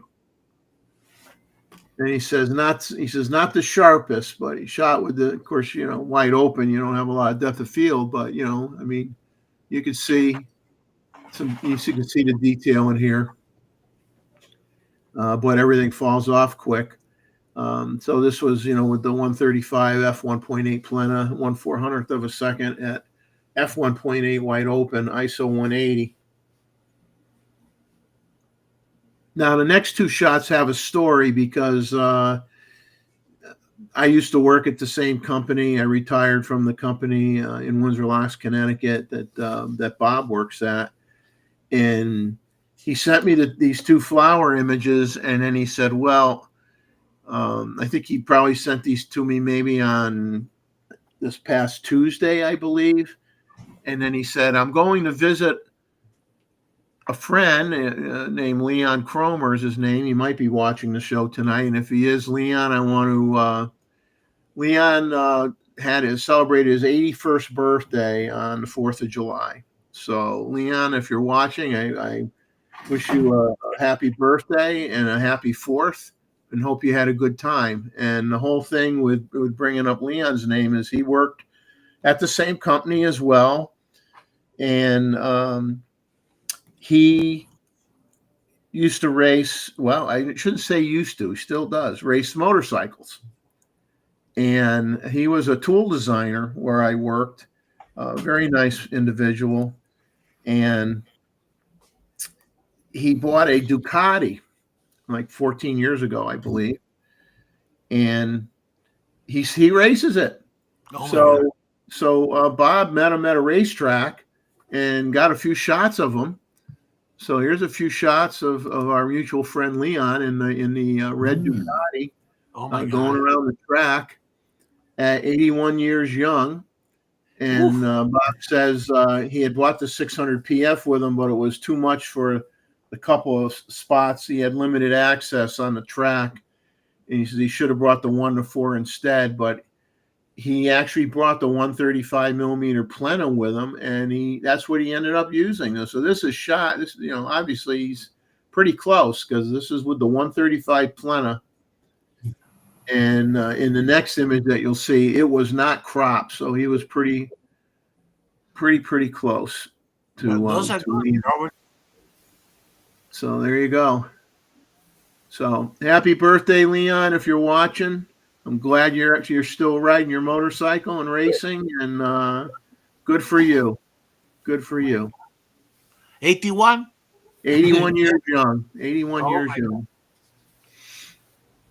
So congratulations, the photo, Robert. It's beautiful. Very good, Robert. Well, I was joking with my wife. I said, Leon, at one time, he drove into work with a not a full size. I believe it was a smaller size pickup truck, and then he had a Toyota sedan, not the Camry, the next one up. I don't remember what model that is, but anyway, whether it be riding motorcycles or cars or trucks, I told my wife, Leon only knew one speed, and that was fast. he never rode anything slow. Everything was fast. And I remember he used to say how many speeding tickets he had. Leon did not know how to drive anything slow. But great guy. So thanks so much for those images, Bob. I mean, it was. I'm going to hang on to the ones of Leon, and if I can get. Oh, you know what? This is if you have those images, Bob, send them to Corey Pascuzzi in the test rig group where I work, because Corey used to ride his bike with Leon once in a while, and they were good friends. He'd probably get a kick out of these images. So send those over to him if you think of it at work. So the next, moving forward, the next image is from one that I stole from something that the Real Nikon Lover, aka Jim Eads, sent me from California. And he says a fire broke out near Cayuma in Santa Barbara County today at 1:15 p.m. He says as of 8 this evening, it's over 10,000 acres and growing fast. He says this is what the smoke looks like from his front yard looking north. Air quality is deteriorating quickly. The fire is approximately 100 miles away from where he lives. So hopefully it stays 100 miles away from where you live, Jim. But he sent me that image, and you can see the smoke at the lower. Yeah, nothing worse. I told him I never experienced smoke from a forest fire until this year when we had a major forest fire. Miles from not too many miles from my house. And we would wake up in the morning, and you would go outside and you'd cough, and you could have trouble breathing. I mean, the smell of the smoke, and you could just, you were like looking at looked like fog. I mean, the smoke was so bad. So I feel for you. Like, forest fires are awful for many, many, many reasons. But anyway, I snuck that one in that he sent me. And then we move on to Mr. Bixby, who sent in a few images. And since I can't see because of my screen, Roy, are you on the panel still, or are you having? I'm still here if it's still working. Okay, so I'll let you talk about these that you've sent in. They're very easy shots, straight out the window. Things I see every day, because I'm very lazy. I had to put something on. Well, you see them every day, but us rest of us Joes don't. I'm looking at about a dozen of those birds already right now. Oh, wow. Same tree. Now, do you have a problem where people illegally export them for pets? Pet trade? They do. People love to capture these birds and smuggle them. There's a thing a few years ago where a guy tried to smuggle budgerigars, which are I think you call them parakeets, in his underwear. Yeah. Now we call those underwear budgie smugglers. He put a bird in his underwear. Is he nuts? Yes. Terrible person. Oh, man, certainly I could come up with a lot of jokes right now, but none of them would be appropriate for. We got him. I'll let everybody in the chat use your imagination. Don't. So here's the next shot. We don't usually get deer here, but it's not a good shot. But this week we had deer again, so I took a dozen shots. Very good. Only because it's unusual. We don't often get deer in our garden. Probably once or twice a month. If I notice. The last one you took is definitely an interesting looking critter. It's a possum. Hey. On the deck. Beautiful. My That chili that eater. looks like a Roy Bixby delicacy that you are feeding that critter. Probably a plum or something, Yeah. or an apple. They take it from your hand now. Oh my God. They're so tame. You can eat my The other day, chilies. one ran up and bit me on the toe. He must have thought it was a potato or something. And you took that with a flash or No, that's just the outside light, the porch light? porch light, yeah, on the deck. All right. They're very easy to take though. Yeah, they are nocturnal. Yeah, they come about sunset All right. begging for food. Beautiful. They're cute. All They're a right. lot. They're a lot cuter than the possums that we have where I live. I wouldn't want to. I wouldn't. I wouldn't even like to look at the ones we have. Oh, they're lovely little animals. I'll have to Nosy. find one someday that take one of ours here in from either the East Coast or Myrtle Beach area, and I'll show it to you, and you'll say, "Oh, that one doesn't look so cute." There's a cuter one that's that's smaller, the ringtail, even cuter than these. And they love bananas. Ah. Bananas seem to be their favorite fruit. And chilies. And cheese. Never fed them Chilies. cheese. No, chili. Oh yeah. They love it. They eat Ah. my chilies. Yeah, look at the nice little fingernails they got, huh? Mm. Almost human, aren't they? Yeah. Yep. That's cool. Thanks for sending those over to me, Roy. That's all right. My pleasure. And yes, Paul Scuarazzi, we are making Roy a nature photographer from his porch. Yeah, we're trying to ruin everybody. I've already given up trying to take birds. They're too hard.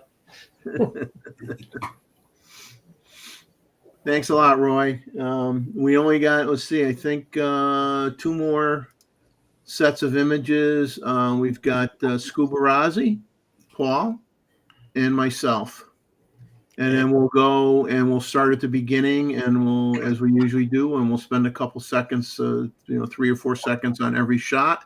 So for those that joined us late, you get to kind of catch up and see what everybody took without having to watch the whole show from scratch on a different day.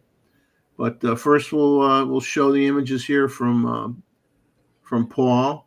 So he says this time, in sending in the image, he has 2 topics. He has a few images of the mountain kestrels and a few images of a caterpillar. So we're going to start with the mountain kestrels.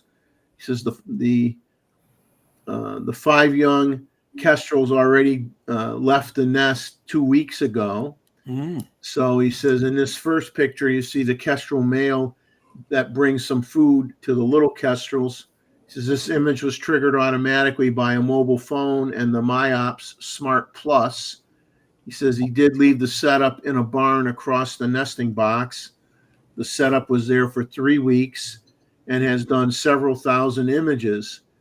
He says the issue is to set up the MyOps app properly, and it triggers often not only when the kestrels are coming or going, but also when something else flies by, or if the little ones just move, it'll trigger it. So he says it's a lot of work to sort out the images.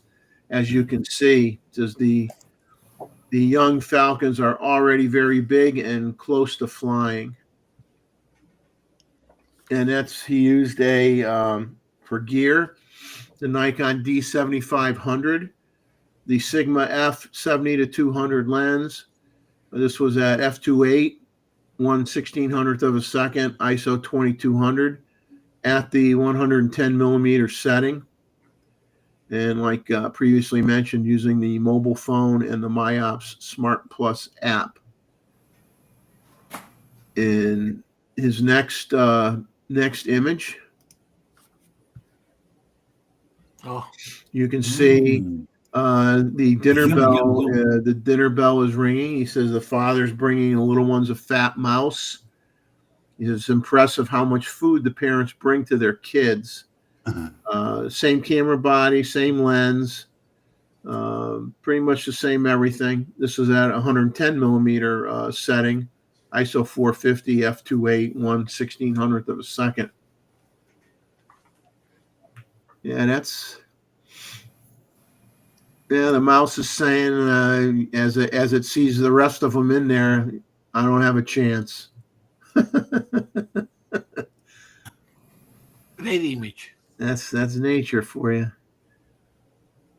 The next image here is when this is another automatically shot image. He says this is the mother kestrel leaving the box after she delivered the food. Says you do not see the food because at least one of the young ones did take it in the box to eat it, and he did denoise this image in Photoshop. And this is with the same D7500 with the 70-200 at the 110 millimeter focal length at ISO 8000. I mean that looks extremely. It's amazing how well an image you can get cleaned up with at ISO 8000. Yes, it's like no big deal, It's amazing. Now, yeah, his next image is of a swallowtail caterpillar, and oh my God. this image is a focus stack of 40 images that were combined in Photoshop. He says he used this is with the Z8. He used the Z8's focus stacking feature using a macro lens, the Sigma f-mount 105 f2.8. And the image was composed so that the rose is back of the caterpillar.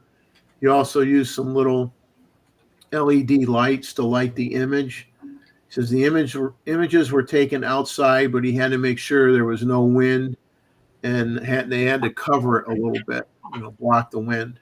Wow. And amazing that you could get, with any kind of wind that you're able to stack 40 images and get it this sharp. Really, really good. And the contrast between the green of the caterpillar and the texture of the caterpillar with the flower in the background, fantastic. Yeah.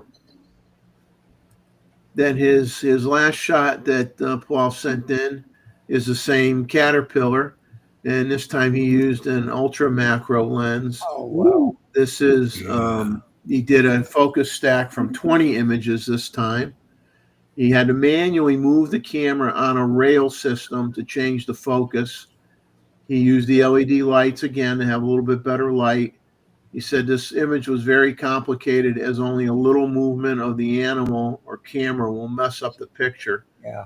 The focus plane is so small that, you got to take a lot of images just to have enough of them sharp enough to do the stacking, This is with the Z8. This is with a Venus Optic Laowa 25 millimeter f2.8 2.5 to 5 times ultra macro lens. This is a f8 1/60th of a second ISO 200. And then he added a little bit of commentary at the end of his email to me. He says, as the mountain kestrels did leave their nest, now he says he needs to follow the monastery kestrels. He says there are 4 young ones and they should start to fly that weekend. He says they had a hard time. 2 weeks ago, he got informed that one of the little kestrels did fall out of the nest, but was luckily put back by somebody working in the monastery. Oh, cool. He says, as this is very strange that they would jump out of the nest at such a young age. And he says he did check his nesting box camera, and what I did see was incredible. He says the goose ander, which he sent pictures of the goose ander, I believe, on last month's photo review. Yeah.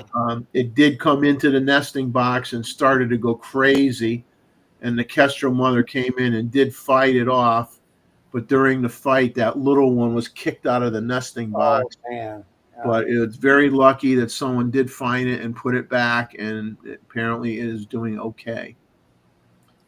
So quite the quite the active scenario and story that goes behind a lot of these images. The drama, I would say. The drama, yeah. So the last set of images are from me, so you guys can go take a bathroom break if you want. So this first image is, now this is at the what do you call it? The jetty off the beach at the north end at Huntington Beach State Park. It's about a mile and a half walk from the little over a mile and a half walk from the parking lot area. And Bob and I we ride our electric bikes down now so that we don't have to walk anymore because we're old and lazy. So we use an electric bike on the beach to get there. Believe me, it makes it very, very nice. We're not exhausted by the time we get there. And I'm not sure when I used the Merlin app and of the species, it said it could not identify them. I think they're semi-palmated sandpipers is what I think they are, but I'm not 100% sure. All the images that you're going to see that I took were with the Z9, with the 800 PF. This one was at 1/1250th of a second at f9 ISO 1000. The next shot is my comical shot because I call this the Willet doing the "Oh What a Feeling" commercial for Toyota, where it not only are its feet off the ground or up above the water, they're crossed. So you would anticipate that the next shot the bird would be flat on his face, but amazingly enough, no, he did straighten out somehow and continue to walk through the waves. But the wave came crashing in, and next thing you know, I get him jumping up like that. So it's kind of funny.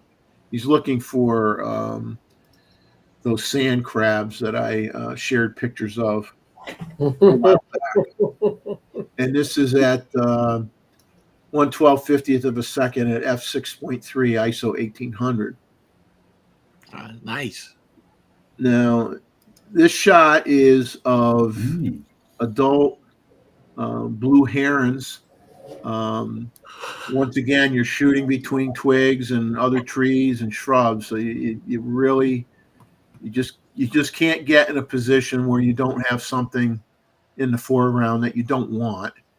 But I like the shot anyway. I mean, I don't know if could not tell from any angle where I was at whether there were nests in the eggs yet at this time or whether they were just nest building. This was, probably, a month ago. Nice breeding plumage at the time. Yeah, the color of the birds is great, and it's nice. It's nice when they stick their tongue up like that. And that was at 1/500th of a second at f6.3 ISO 2200. This one I like a lot because this is a young little blue heron, and I love it with the coloration. And in this case, once again, more difficult shot than it appears because the grasses get very, very high, and you got the wind blowing, and you're trying to take the shot when the wind blows the grass out of the view of what you're shooting at, so you don't have it in the picture. But I love it when they have the color, that little bit of blue in them, and predominantly white with a little bit of blue, and then eventually they're all blue like the previous image. And in this case, it lost a feather, which adds a little something to the photo, and it's good to mix up your photos between vertical and horizontal format. Don't get stuck into always shooting landscape. Rotate the camera, take some vertical shots. For me, the feather is what makes The it feather. Yeah, feather makes it more interesting. Yeah. a nice frame, Jeff. By the way, this shows some of these effects that the Martin was talking about, correct? In the grasses. Yep. Yep. I think it's just a depth of field thing. Mm. I don't know that. I mean, it'll be interesting to see if he does not have that effect when he puts the lens on a digital SLR. So I'm looking forward to seeing what he sees with that. The next one here I like because it's the Beautiful. little blue as well. I mean, excuse me, a adult blue heron with the great blue in the background out of focus. I just thought that was a somewhat interesting composition, so I grabbed it. I like This it. is at 1/12/50th of a second, f6.3 wide open with the 800 PF, ISO 280. Then this next shot is at what we call Veterans Pier, which is a few miles away from Huntington Beach State Park. It's and we had oyster catchers. Oh, that's nice. So this is an oyster catcher in flight, preparing to land on the bank where the discarded oyster shells are, and it's Nice. you know, they're not the fastest birds in the world, but I'll tell Alligator you, this on the corner. This was in like I said, this was a couple miles. I should say more than a couple, maybe 4 miles, 5 miles away from Huntington Beach. This was in a different area where there's a lot of. It's in the marsh area, and there's a lot of restaurants and stuff, and there's a pier that you can walk out on, and you normally have a nesting pair that could either be on a small mound of land to the right of the pier, or sometimes it's on the opposite side on a different bank of land. You never know which side they're going to nest on, but most of the time last few years, it's been on the right-hand side.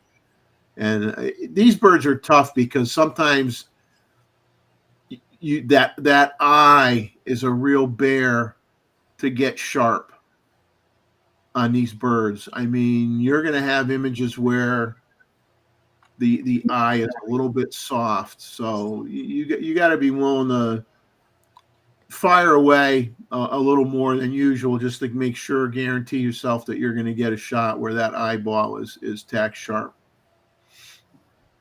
And this was at 1/1000th of a second, wide open f6.3 ISO 3600. So it wasn't. This was very early in the morning.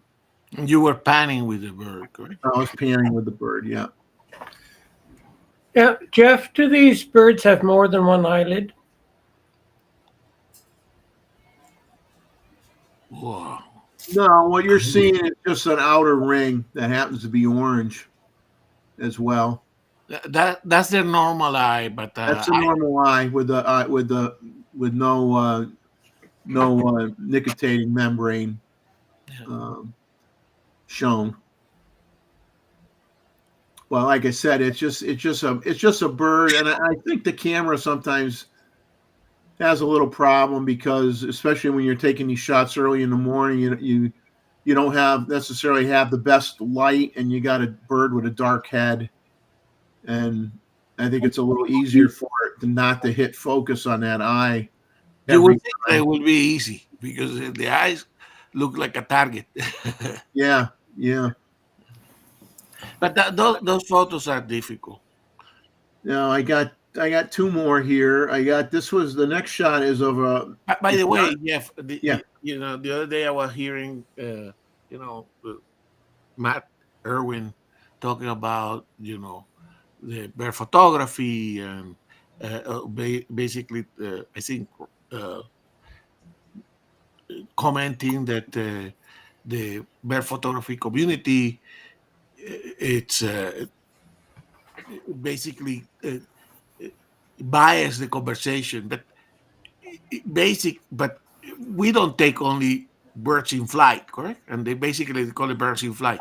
I mean, birds in flight is part of the nature photography and bird photography, correct? It's just the bird, but birds in flights are not necessarily the only difficult things that we try to do.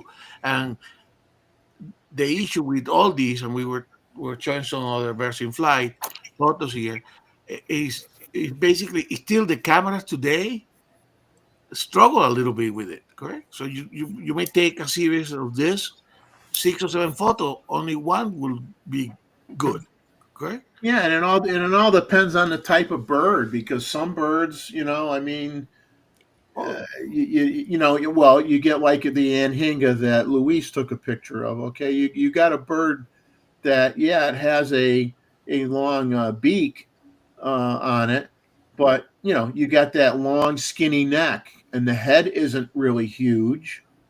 So that's a bird that can be hard to get the head area sharp as well, because they're moving really fast when they're catching those fish, and many a time when they get a fish, before you can count the only time you have a situation where you can get a lot of shots with the fish in their mouth is if they pierce through it with one of the bills, and then they have a little trouble shaking it off. But if it's a small fish, they get the small fish, they don't pierce them, they just get them in their mouth, they come out of the water, they flip them up in the air, and they catch them, and they go right down their throat. And the comment from, I mean, a lot of bird photographers and birds in flight get to comment around because it's difficult, and also because until recently it was almost impossible, correct? Yeah. The cameras are much better, but they are not yet perfect all the time.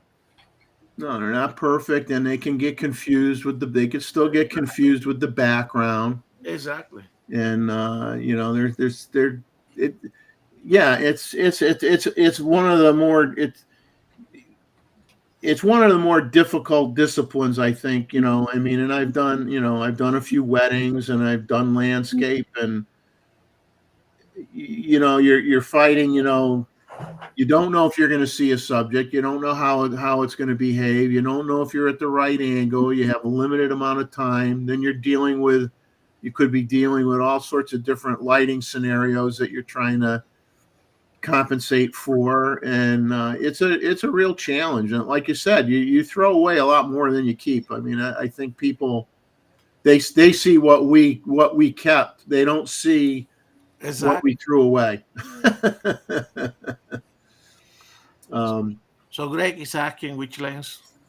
This is the 800 PF, and I think there was another question in there. Let's see. Paul Scubarazzi was asking how big the one was in the background there, where I had the great egret in the background with the. I don't know, hard to say. I mean, in the image, because it was compressed using the 800, it looks like it's right on top of the blue heron, but it really isn't. But they definitely are bigger than the blue herons. They got the longer necks too. But I couldn't tell you exactly how big it is. The next image I'm going to show you is. It's a rare bird in parts of the Carolinas. It is somewhat common during mating season at Huntington Beach State Park, but just because it's there mating, it's rare to see it. It's called the least bittern. And I think they call it that because it's least likely that you're going to find it. It's a small heron, and it's got predominantly, whiter stripes. You have the American bittern is another type of bird, and this bird gets, I think, not really much bigger than 24 inches. American bittern can be 36 inches. And the easiest way to tell the difference between the two, I mean, there's slight coloration differences, but the least bittern has a wider streaks of the white going down the chest and the dark on the top of the head. But the main thing you could tell is the least bittern is always on the reeds. And, it'll get a dragonfly or it'll get low on the reeds and it'll get a fish, but it stays in the reeds. And and I don't care how many you're breeding. I have no idea how many you're breeding in that area, but you rarely see them. I mean, Bob and I mean, at the time we've lived down here, we've probably only had, in 8 years, I probably only had maybe 6 opportunities where I've even seen one. In 8 years, they're in there, but they're deep into the reeds, and you can hear them, but you can't see them. And when you do, you feel like you won the lottery because it's really, really rare that you see them. Although they're not rare in the park, but they're just, you can't see them. This was I took this one 1/800th of a second at f8 ISO 800. I used f8 because it was important for me to make sure that bird, I wanted the whole bird to be sharp. And then my last shot is snowy egret. This is snowy egret. This was a vertical image that I cropped horizontally because I wanted to accentuate the water drop, what's on the ends of the grasses here. This was actually in the north parking lot area. They have like a roof. They got a concrete slab with a roof over it with picnic tables.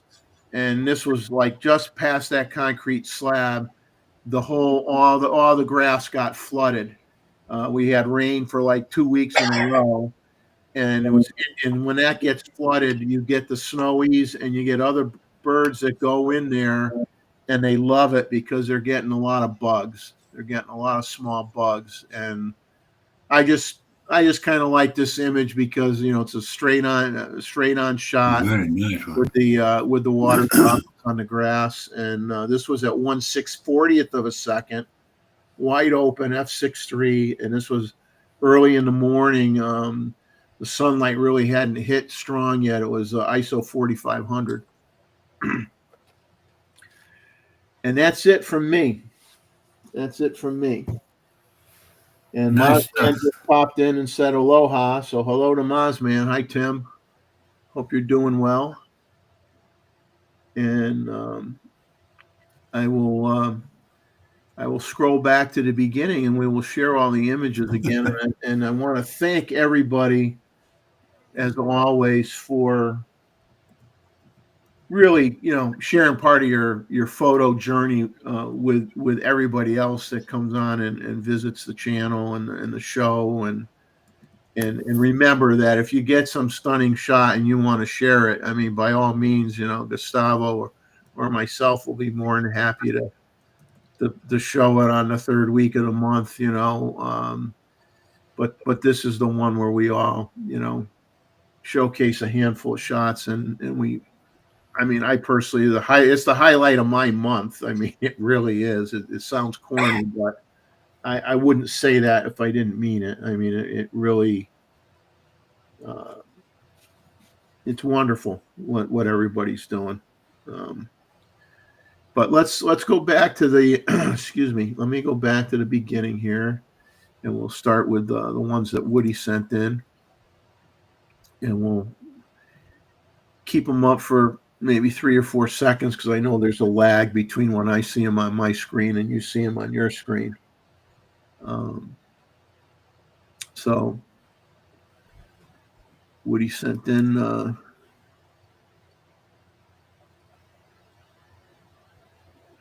we commented on the sunrise shot.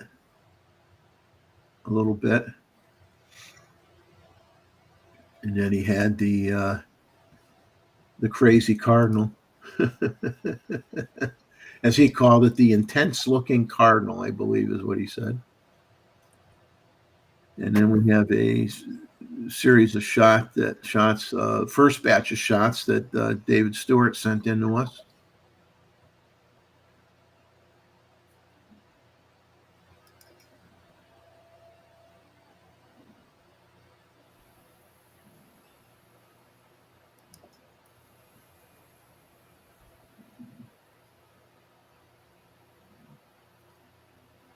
And we're messing up David too, because he's been getting out the long glass and taking critters, and doing birds too. And as you'll see some of them later on, you'll see more pictures of birds. But it disappointed us. He did send us in an aurora borealis shot as well, which we've come to expect.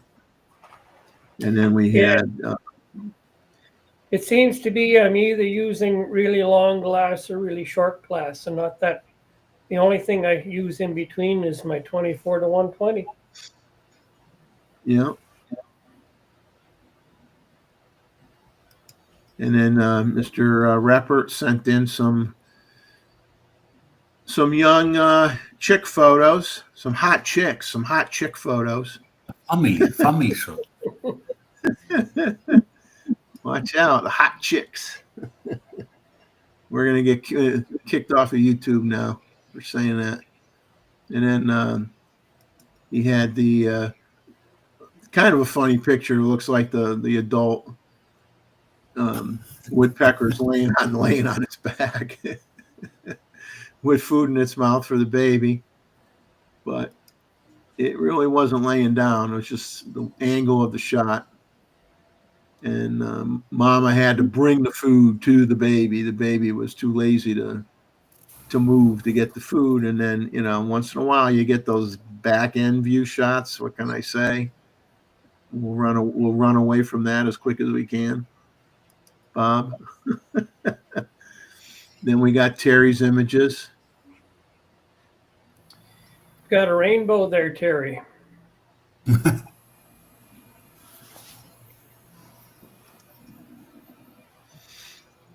Yeah, I like how the sky is lit up there.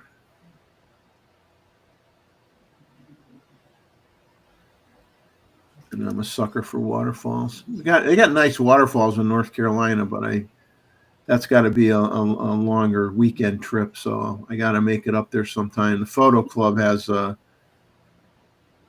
they have a thing every year where they do a long weekend and just shoot waterfalls, and I got to take advantage of that someday. My some days, you don't know how many some days you're going to have. I can't stop putting it off.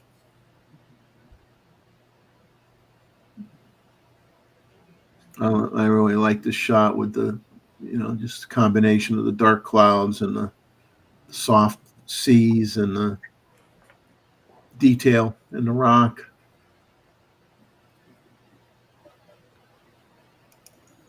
And as Terry says, this is a dead tree, but hey, it makes an interesting photo, whether it's dead or alive.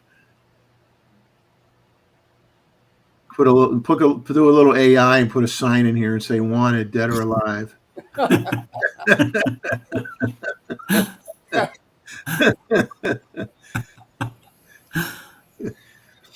That's a hanging tree. And then we get to Anita's shots, landscape shots. Yeah, I don't remember the last time I saw a mountain. A long time ago.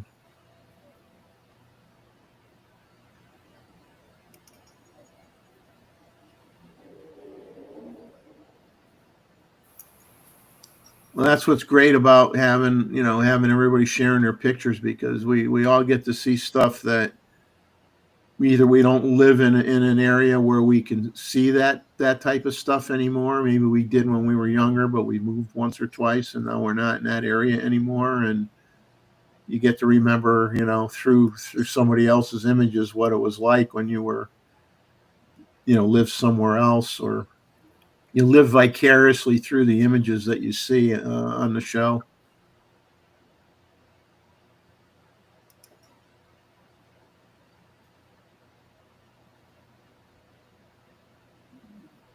And then we have a series of shots that Luis took.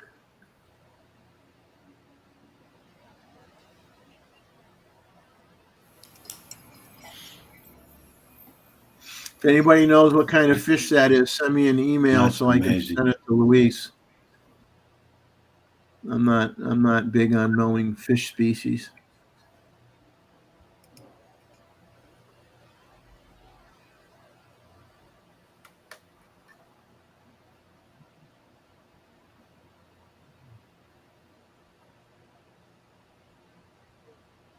Rakesh is here as well, so we got Tim, and we got Rakesh in here now, which is great.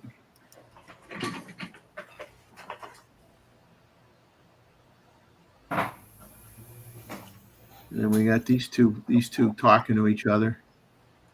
And then John Ishii was nice enough to zing me over a few images using the Plena lens in Hong Kong photos.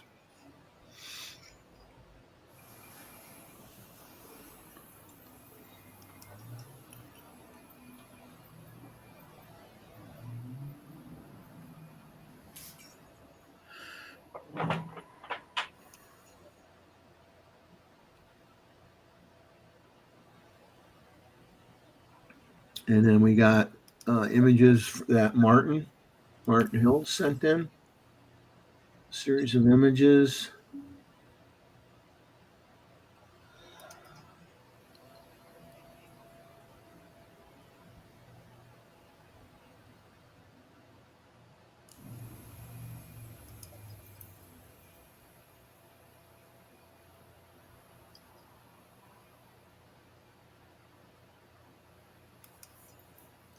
And there's his calls wall lizards, which he says it don't usually he has them on walls, but this is the first time he got them, or one of the first times he got them on some flowers, plants.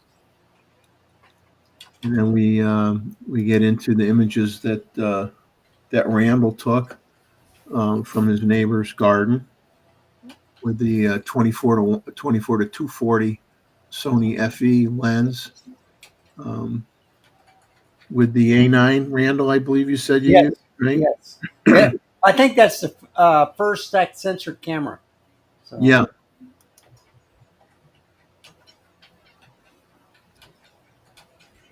A lot of nice detail. Yeah. Gorgeous. He had some beautiful flowers. Yeah, you're gonna make me go out tomorrow with my macro and try to get some flowers from my crepe myrtles before they're out of bloom. Yeah, they're going all over my yard right now. So, with all the rain we're having. Yeah, we had a well, we'll find out tomorrow what they classified it as. We had a lot of rain today. It was like they were saying it was like a tropical storm, but I don't know if it really got to that point. But we had a lot of rain today and into the evening. We had a little bit of a break in the afternoon for a little while, a couple hours, and it came back again. And then we got some images from Joe Stroud. Sent us in some here.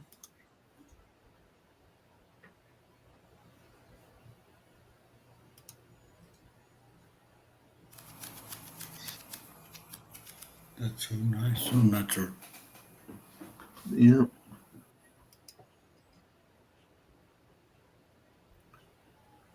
Now is that a mayfly? Is that what they call a mayfly? Do you know?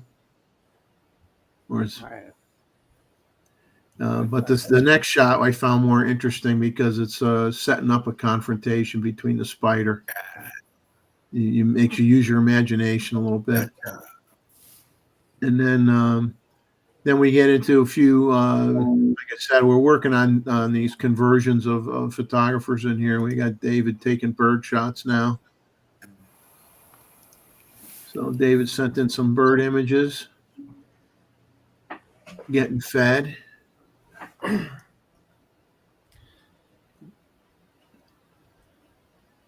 Did the Moose Peterson trick and drilled some holes and stuck some branches in so the birds can perch. Well, if you're going to have a multi-year project, you might as well do it right, you know. Yeah. Yeah. Yeah. Gustavo does something similar. And Yeah. I'm sure there's others in the group that do something similar because, you know, you got to do what works, you know. Yeah. To improve the nature. Yeah. And this way, I don't have branches in the way when I go to take the shots.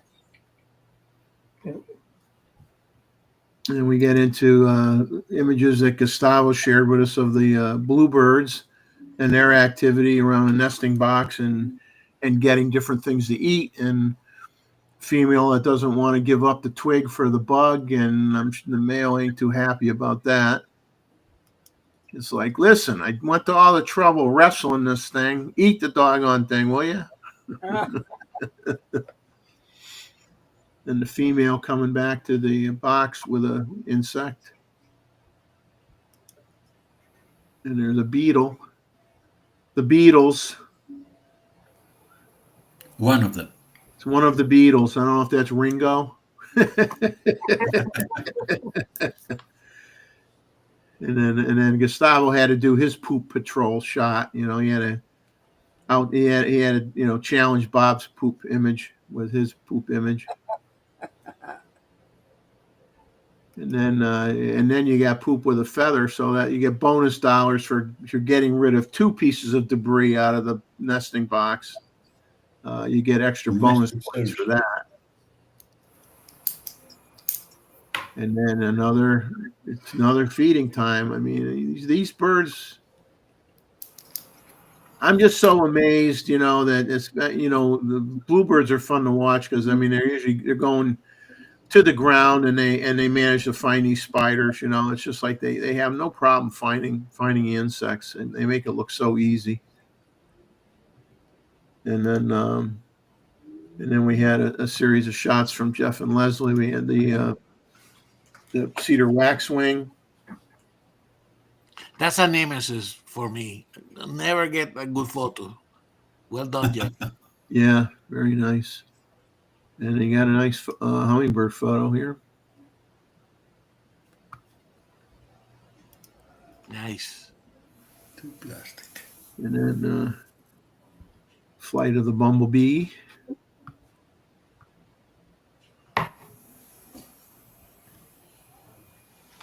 And then, you know, Jeff, you're gonna have to come on the panel and sing for us and get your guitar in hand.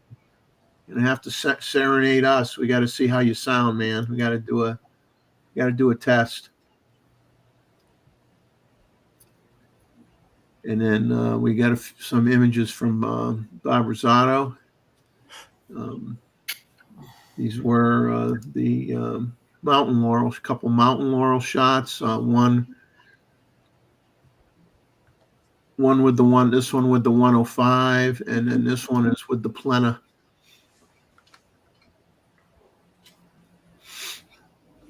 Plena really dissolves the background really nice, doesn't it? And then you got a few motorcycle racing shots of a mutual friend that I used to work with. Turned 81 on 4th of July. He's out there riding a Ducati.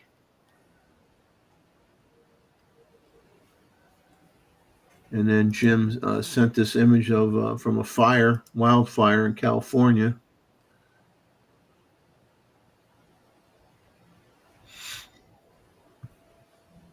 And then Roy, we're obviously work on Roy too. We're converting him. Birdman, we're going to call him Birdman of Australia. So he's got birds.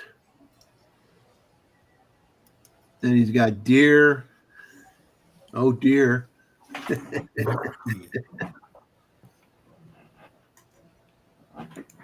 And then he has cute possums versus the ugly ones that we have where I live.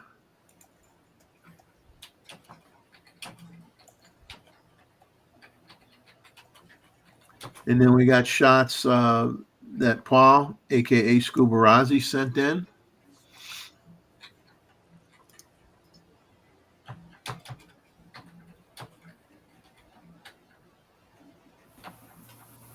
Series of shots, kestrels. Food time, dinner time. Ring the dinner bell. Ring the dinner bell. And then leave, fly out and go look for some more food.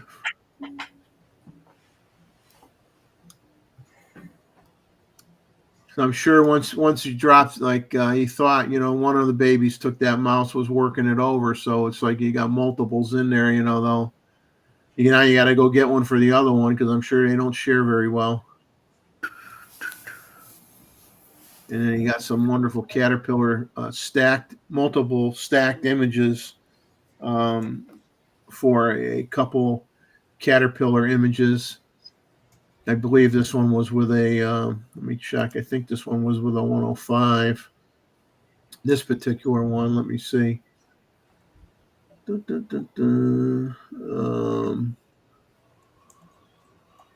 Yeah, this is with the Sigma F mount 105, and then the next one is with an ultra macro 25 millimeter Laowa lens, a 2.5 to 5 time macro lens, and that was stacked, a set of stacked images as well. And then we just end with a grouping of images that I took.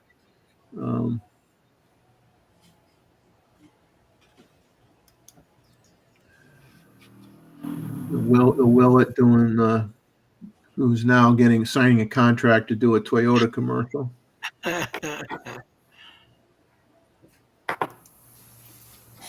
And the adult blue herons, and then a juvie here that lost a feather.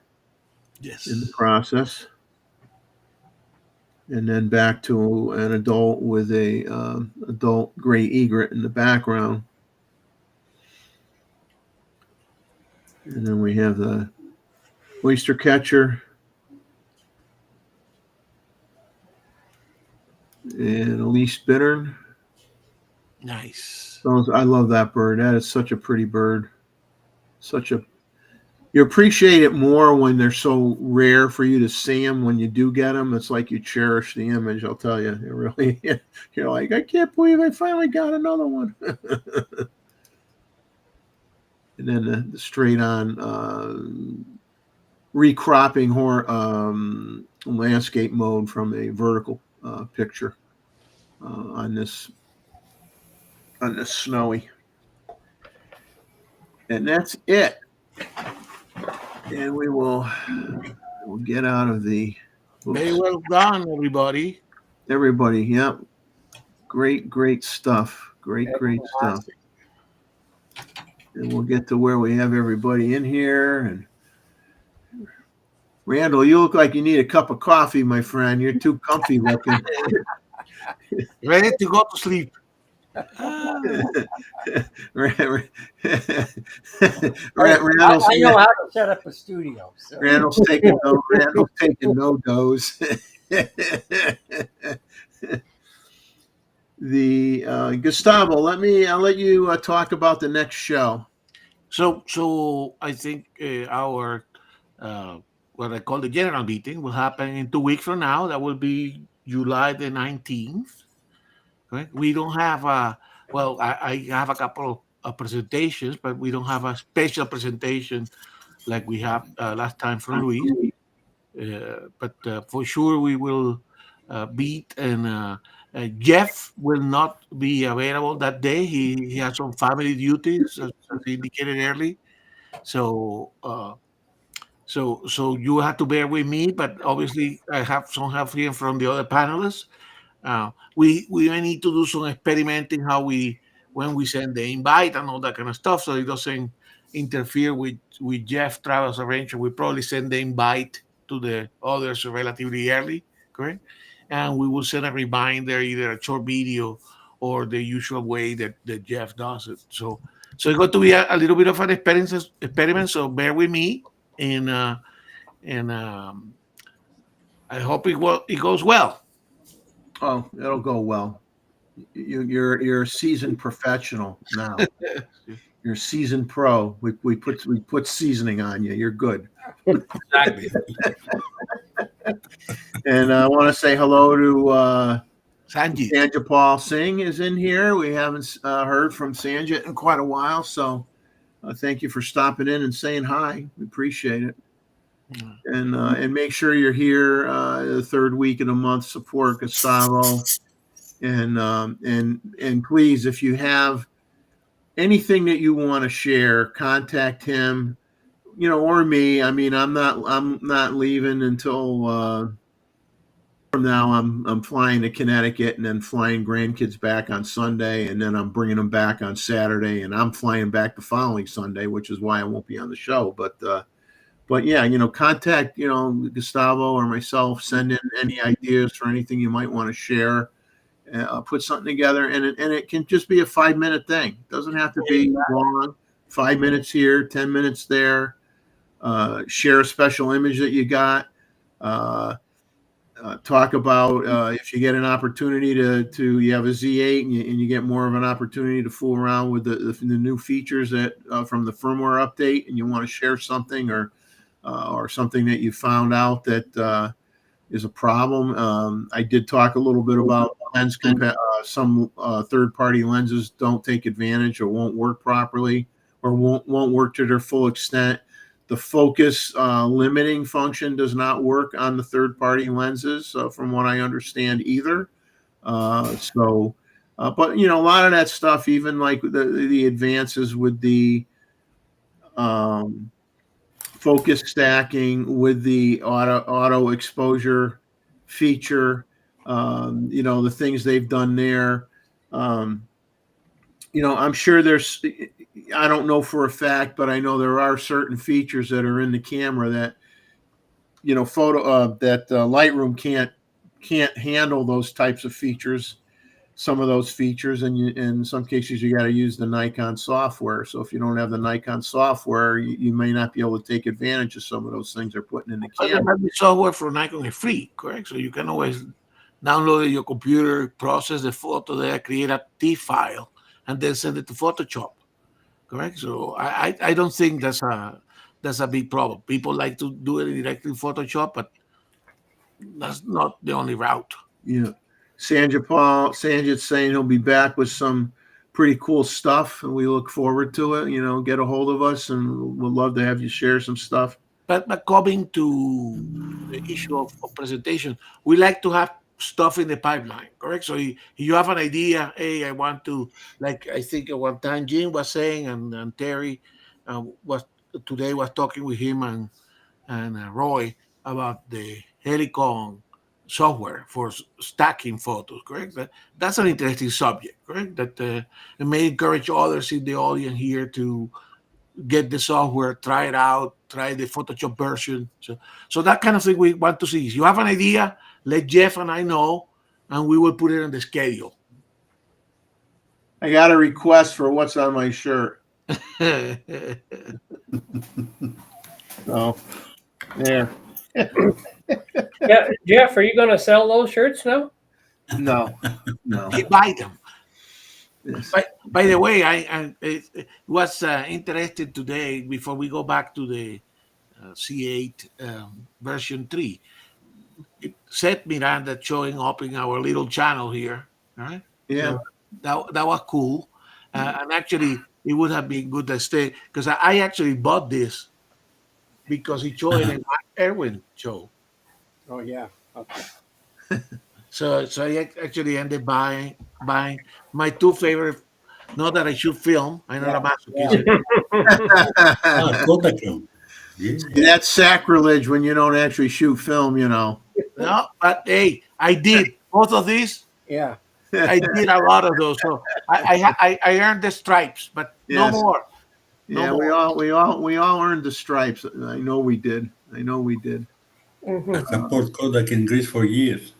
Exactly. The But yeah, but whenever that's the thing. For those of you that did shoot film, in which most of us have, when people start complaining about their digital cameras, exactly. say, think about what you had to do 40 years ago, and then tell me if you still want to complain. You know, it's like zip it, as my kid would say, zip it, zip it. And And look at this. boxes with films, boxes. And look at, and of course, wildlife photography, ISO 64. This one I cannot Or do. 32. Yeah, 25, 25. Yeah. yeah. Belvia 50. This actually was my favorite, Belvia 50. So my wife was kind enough to, she said, I still remember those damn thing in the refrigerator. Mine Yeah, are still in there. I can honestly say I never put any film in the refrigerator. You shot it. I would have crossed the line if I ever did that. Uh, They got so it. so so so going back to this Self CA, was mine. The the only I looked at what was out there in the rumor world, and there wasn't really a lot. I mean, I made a couple notations. I start a rumor. Okay, I good. start a rumor. Go Yeah. ahead. Start. The version 6 for Z9 on September. A friend of mine has an uncle with his cousin, father-in-law, works on a shop of Nikon. Inside information. Well, it's since you brought up the Z9 too. No. Obviously, Version 6. there are a sprinkling of videos, content out there on the Z9 II, or what it may have, what it might not have, and Yeah. of course, people say, "Oh, it's going to have a 61 megapixel sensor," blah blah blah blah. And so I just had the phone in my lap one day, and I'm just flipping through YouTube, and Simon had a video out, and it was talking about the Z9 II and his good source that he has, and he's sticking to his guns and saying, it's not going to be 61 megapixels. It's probably still going to be 45 point something megapixels, but it will presumably, it may end up being the first camera that actually takes advantage of the CFE B cards version 4. So that you can finally, and if it does have different architecture in the camera body to handle that and handle the speed and move the files quicker, I would anticipate.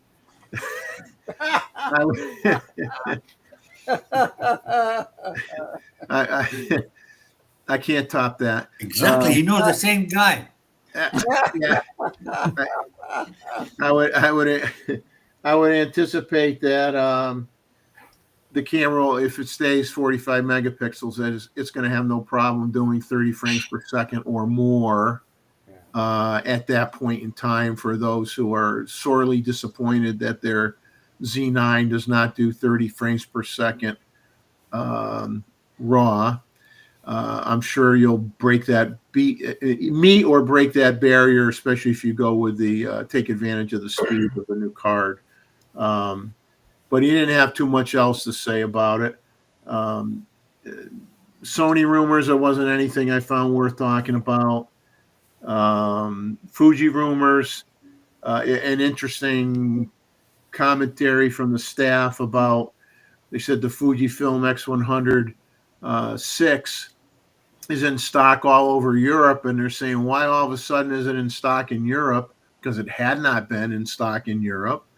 And they said, and this is their words, not mine, so those of you that have a political agenda, this has nothing to do with politics, it's from the article. It says, as they previously reported, the introduction of new tariffs in the U.S. prompted Fujifilm to shift production of the X100-6 for the American market from China to Japan. And they're thinking that the reason Europe has some all of a sudden is that it's possible that Fujifilm reallocated a significant portion of the made in China versions originally intended for the U.S. market to other markets such as Europe that are not affected by these tariffs. That would explain the sudden abundance of units across the continent. It says, sadly for fellow U.S. residents, the transition from made in China to made in Japan inevitably will cause delays. In fact, the X100-6 remains hard to find in the U.S., and B&H is no longer accepting pre-orders, and Adorama is pushing expected ship dates from August till September. So that's the only thing in Fuji rumors that was, I thought, worth talking about. And then Canon rumors, there's supposedly there's going to be a new PowerShot G series before the end of the year, and it'll be a photography focused camera. It'll have what they call normal video features. And then they say, I think we know what normal means. No specs as of yet. They don't think they'll have a whole G series camera. They're hoping that it'll at least have an EVF and flash and more of a zoom range than the PowerShot V1 that they just recently introduced. And they're hoping that it'll be less than the $1,000 PowerShot V1. Hopefully get something in under $500, but we'll see. And then they talked about Canon USA price increases. And of course, both Canon and Nikon had price increases on June 23rd. So they talked about Canon's price increases. And they said that you may find some camera gear still in stores at pre-tariff price points. But they said the tariffs are definitely going to hurt business big time, even with the big retailers. And a few examples was the biggest price increase, and this is a huge price increase for the U.S. market. The R3 has gone from $39.99 to $53.99, which is insane. They say they're not going to pretend to understand the what and why of tariff-based price increases.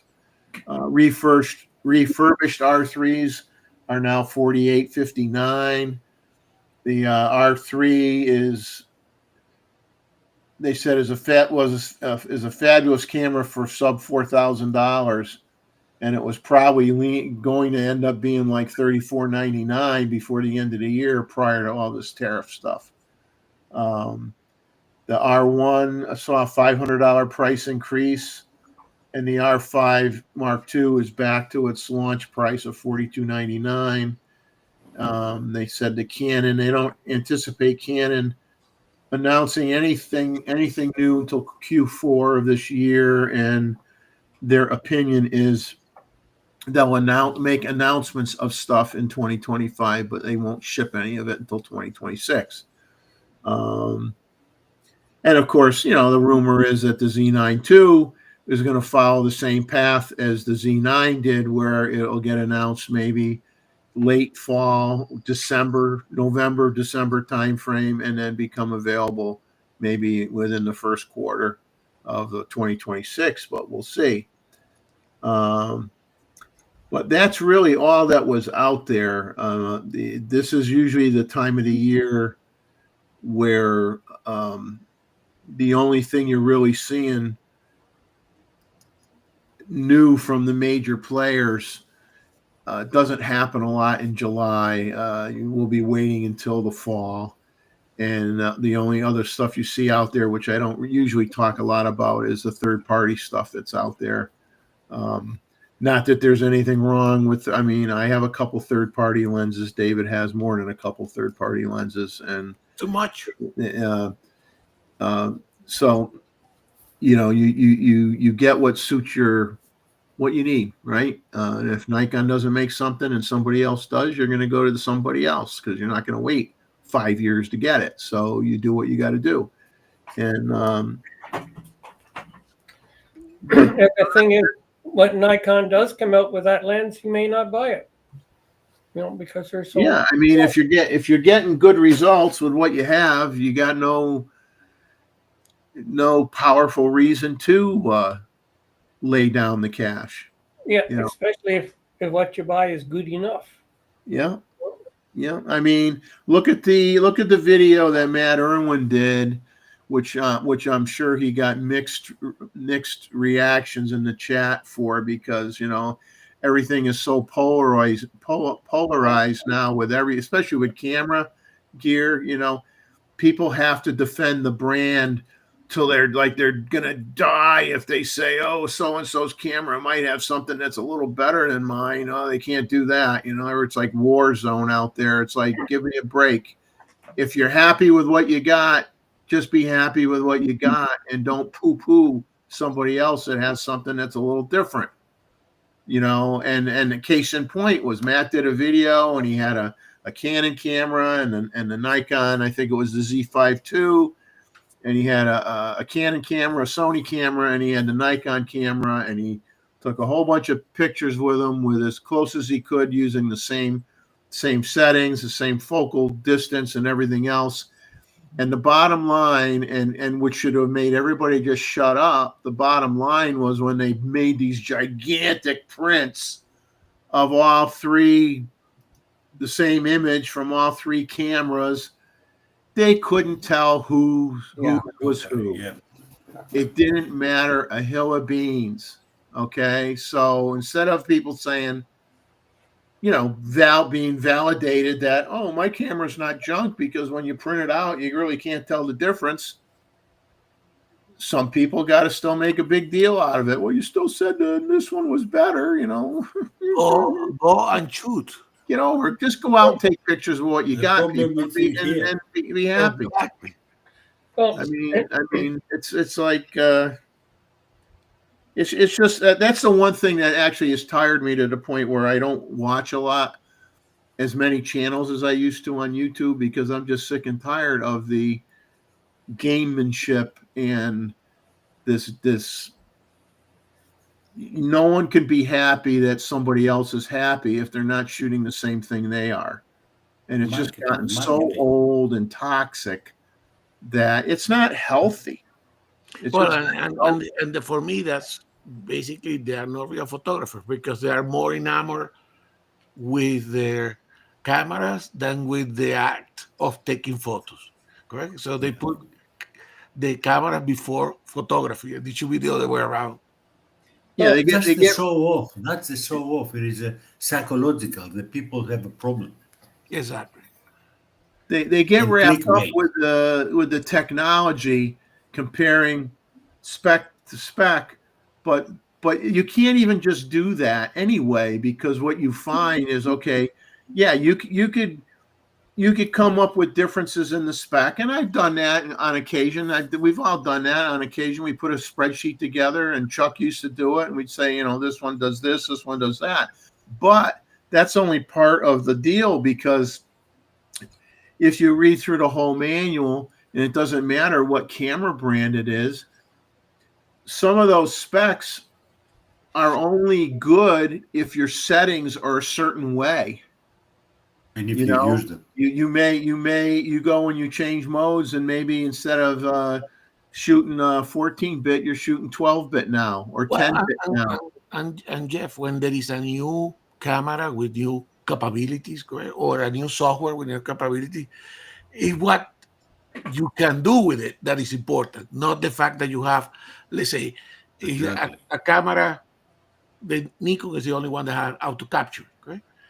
Well, that's fantastic for Nikon, but if you never use auto capture, or auto capture doesn't work well with your style of photography, it's useless, correct? Yeah, I mean, it's they like this firmware version. Some people love the firmware version that just came out, and some people will say, why didn't you do this, and why didn't you do that? And it's like, when you're getting something for free. That's right. You're not You should not be complaining at all. You're getting it for free. And you know what? If you don't use it now, if you don't use some of those features now, it doesn't mean that as you grow as a photographer, or maybe you change your, maybe all of a sudden, maybe you move to a different location and all of a sudden you got all these great flowers to take pictures of, and now you start wanting to shoot macro and you never shot macro before. So now the ability the advantages of being able to zoom in and use manual focus and zoom in on it that you never used before. Now you use it and you go, oh, that's great. I didn't know it had that, but you didn't have to use it before, or you just change your shooting. You expand your shooting to different subject matters. And then all of a sudden you might be using features that you don't use today. So you shouldn't complain that they're there. Jeff, for instance, on this issue of focus limiter, which was a discussion early on, okay? Yeah. That ability that, on the type of some of that photography that I do this time of the year with the flickers in the nest, correct? Or the Western bluebird, correct? If you are triggering the camera remotely, like David was saying, and the camera, by any chance, something distract the camera and goes to the back, it can never go back. Now, if you can limit that, then it goes perfectly, stay within the area that you need to work with. That's fantastic. I have been waiting for that. The day they came on the camera, I put it on and tried because it was important to me on the type of photography that I do. Correct? And by the way, Jeff, when you try, I know that you don't do that because you in that when you take your photography, you're not concentrating on a particular subject unless you have a nest or something that you go and watch regularly. But the implementation that Nikon did on that is fantastic. Because remember, you asked me the other day because we didn't have it, correct? How do you set the depth?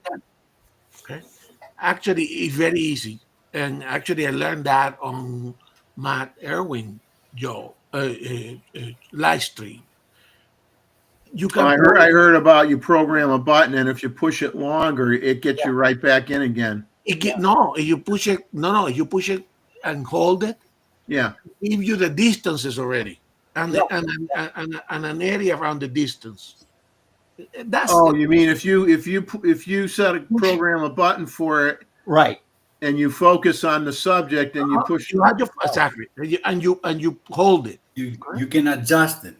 Right. And then it gives you the numbers, a couple of numbers near and far, and then you can use the wheels to adjust it if you want to. But you can also you'll say, okay, now you have to press it again to set it on the focus limiter. But remember, you say, how the camera tells you the distance? The camera already tells you the distances. I mean, that's a good implementation. And I didn't know that you could hold the button and then have a different functionality than just whatever you selected in your control. Correct? Well, I guess you lost me a little bit. Do you have to focus on the subject first before you push the button so it knows? No. Exactly. So in my nest, for instance, and then you don't need to do it, but in my nest, correct? I say, okay, that's the cavity. Yeah. Right? So I say, well, that's roughly going to be something in front and something in the back. I don't want to go to the far background. Correct? Right. Now, I can go to the manual A16, which is a number, correct? That's one way to, and then you can then set it by pressing the pre-focus. That's one way to do it. Or you can use it, or you can do that first and then adjust the wheels to give you a little bit more working background. That's one way. Fantastic, correct? Now, the other way is if you have a program already in your control of your camera, right? Which I did. I put it on the display button. You know the display button? Yeah. Okay.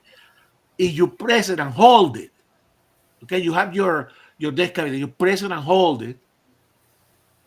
2 seconds. It give you the distances already. And then you say, okay, I want those distances, or you modify them with the wheels. And then you press it again and it's on. And you want to take it off. Actually, that I would recommend everybody to set it that way because let's say you put your focus limiter and something will happen and you turn the camera, then it's not going to focus on that, correct? So you need to have a quick way of disengaging it as well. So when they bring in for Z9, I'll put it on a compensation. Exactly, but people are doing like that. I think people suggested putting in the compensation. I actually don't do that because I use that exposure compensation a lot. I know Jeff also do that. I correct? do that a lot. Yeah. Because we shoot auto ISO, correct? So you shoot auto ISO. You need to use that one quickly to adjust for the lighting conditions that you have, correct? Yeah. But so you can use so some people put it on the the video recording, but I use that one to to switch it to the different focus mode, correct? So that display button is one that was available to me. I have something assigned, so it is a great implementation, Jeff. I mean, I can show you how we can. Well, I'm just saying. Let's say I got a tripod set up, and I got a tree. With a, I got a tree. I got a bird going in and out of a hole of a tree. There's babies inside the tree. Exactly. So I'm going to set up the camera on a tripod. Yes. I'm going to go in manual focus mode, and I'm going to focus on that entry, that hole, so I know how far away I You am. don't need to do that. You don't need to do that. That's what you thought. Remember before it was released? Yeah, I thought I have to at least know, because otherwise, when it gives me a range, how do I know what the range should be if I don't know how far away I am from what I want to do? Because and this is the reason why the adapted lenses don't work or the third-party lenses don't work, correct? Because Nikon the Z lenses. Randall's doing it now. I'm doing on a Viltrox. I just set it up for the farthest and the minimum. And But I know, but it give you the meter. yeah. So right now $9.99 to $9.95. Exactly. Farthest. So and then you can adjust it. It's working on this. I think what they're talking about is you make sure there's, when you update the firmware, you don't put a third-party lens on. Yeah. That's it. Yeah. But I've had no problems using a third-party lens with that stuff. I think it depends on the brand, because I think Tamron came out and apparently even Tamron, so, not only Tamron. Yeah. But yeah, going back to the set, correct? So I'm sorry, Terry, go ahead, and then I go back to what. No, except that the Tamron, the other one, the Chinese, now I forget the name, the VVV. Viltrox? Sorry? Viltrox? Yeah, Viltrox. They make an announcement about that too. They have to update their own firmware for the lenses to be okay for the new full firmware. Yeah. So let's go back to Jeff. So Jeff, your setup. You put your tripod. You have your woodpecker desk hole or your you have me somewhere there. The heron, correct? You in a tripod, because obviously, okay. So you focus normally, correct, on that heron or that subject, correct? Yeah. Or where do you think they're going to land, correct? Like I do with some flight catchers and stuff. Okay, so you when you have the place that you want to focus, you press the display, or in my case, whatever button you assigned to that. You press it and hold it. Okay. And then it gives you the numbers.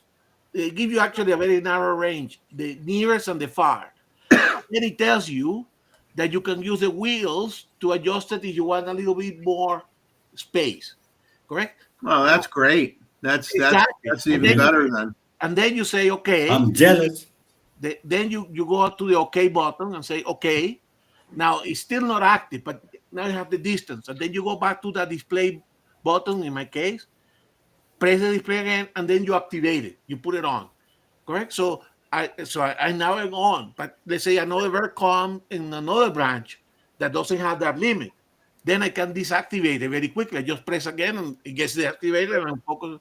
So they did a fantastic implementation. My problem is I use my Z9 a lot more than I do my Z8. Oh, no, for sure. And that's why, actually, this is an interesting question. Is would this feature come into the C9? They coming on version 6. They told me that. On version 6 between them. Well, your second cousin talked to your third cousin, who then talked to the Yes. mother-in-law of the fourth Yes. cousin, and yeah, okay. It's the it's same like- person, yes. but Gustavo, it is already there in the Z9 in auto capture. No, of course. But just auto capture. Yeah, but that's different, David, because in auto capture basically say the distance is a trigger. It's a trigger mechanism, and actually, I prefer not to use that because the camera can still try to go to the far, and then you are out of your out of luck. Okay, I've been using it lately, and as I just started because of what they said about the Z8, so I tried it in auto capture in the Z9, because before I was using that, it would find my bird, and the autofocus recognized there was a bird there and immediately went to the background. Exactly. And after I put the focus limiter on there, it stopped going to the background and stayed on the bird. No, I mean, look, I remember, and that was the when Nikon came with that option that if you touch your manual, your focusing ring, correct? Yeah. That showed you the number of meters. Remember that came like we knew that this was going to be used for something else in the future, correct? Because it's basically using the camera as a basically to estimate the distance, right? So it's a good implementation, Jeff, and I recommend everybody to. Yeah, but that's what I wanted. That was important to me, and and I like the fact that you could stretch out your custom 1 and custom 2. Oh yes, to the full width of the screen or the full height. A lot more variations that you could set up with that. Because I like using that. I like doing. I'll do like a narrow horizontal line sometimes. If I have like a group of birds, your eyes to the shore, and they're all lined up together, I'll use a custom mode and have it so it's only on that row of birds. It doesn't get confused. It doesn't jump to the back and trees in the background or anything. It's just on the birds. Yeah, but I've got a skill testing question for you. Because on YouTube, when you look at all these guys that are teaching photography courses, and they say, well, a professional photographer uses manual. Only, yeah. So why does a professional photographer buy an expensive camera, got all of this crap on it, when all they're doing is shooting manual? But anyway, I don't believe in that, because I learned my camera and how to use it, and the only time I shoot manual is when I shoot Aurora. And Terry probably does the same thing. Well, he catch on, But I like these features, but it kind of goes contrary to all these YouTube video so-called experts that say professionals use manual. Well, if you have static conditions, probably that's okay. You're a landscape photographer, fantastic. But if you have something that is active and like nature, like wildlife, is impossible. But look. Yeah, but I got one other thing to go with this before we get going. Remember, we're talking about film, correct? Oh yeah. For years and years and years, I used aperture priority, right? A lot of people use aperture priority. Yep. I still do. And it's still valid. Me too. Because you know why you needed to use aperture priority? Because you wanted your lens as open as possible when your ISO is 50. so you have to adapt yourself to the conditions that we have.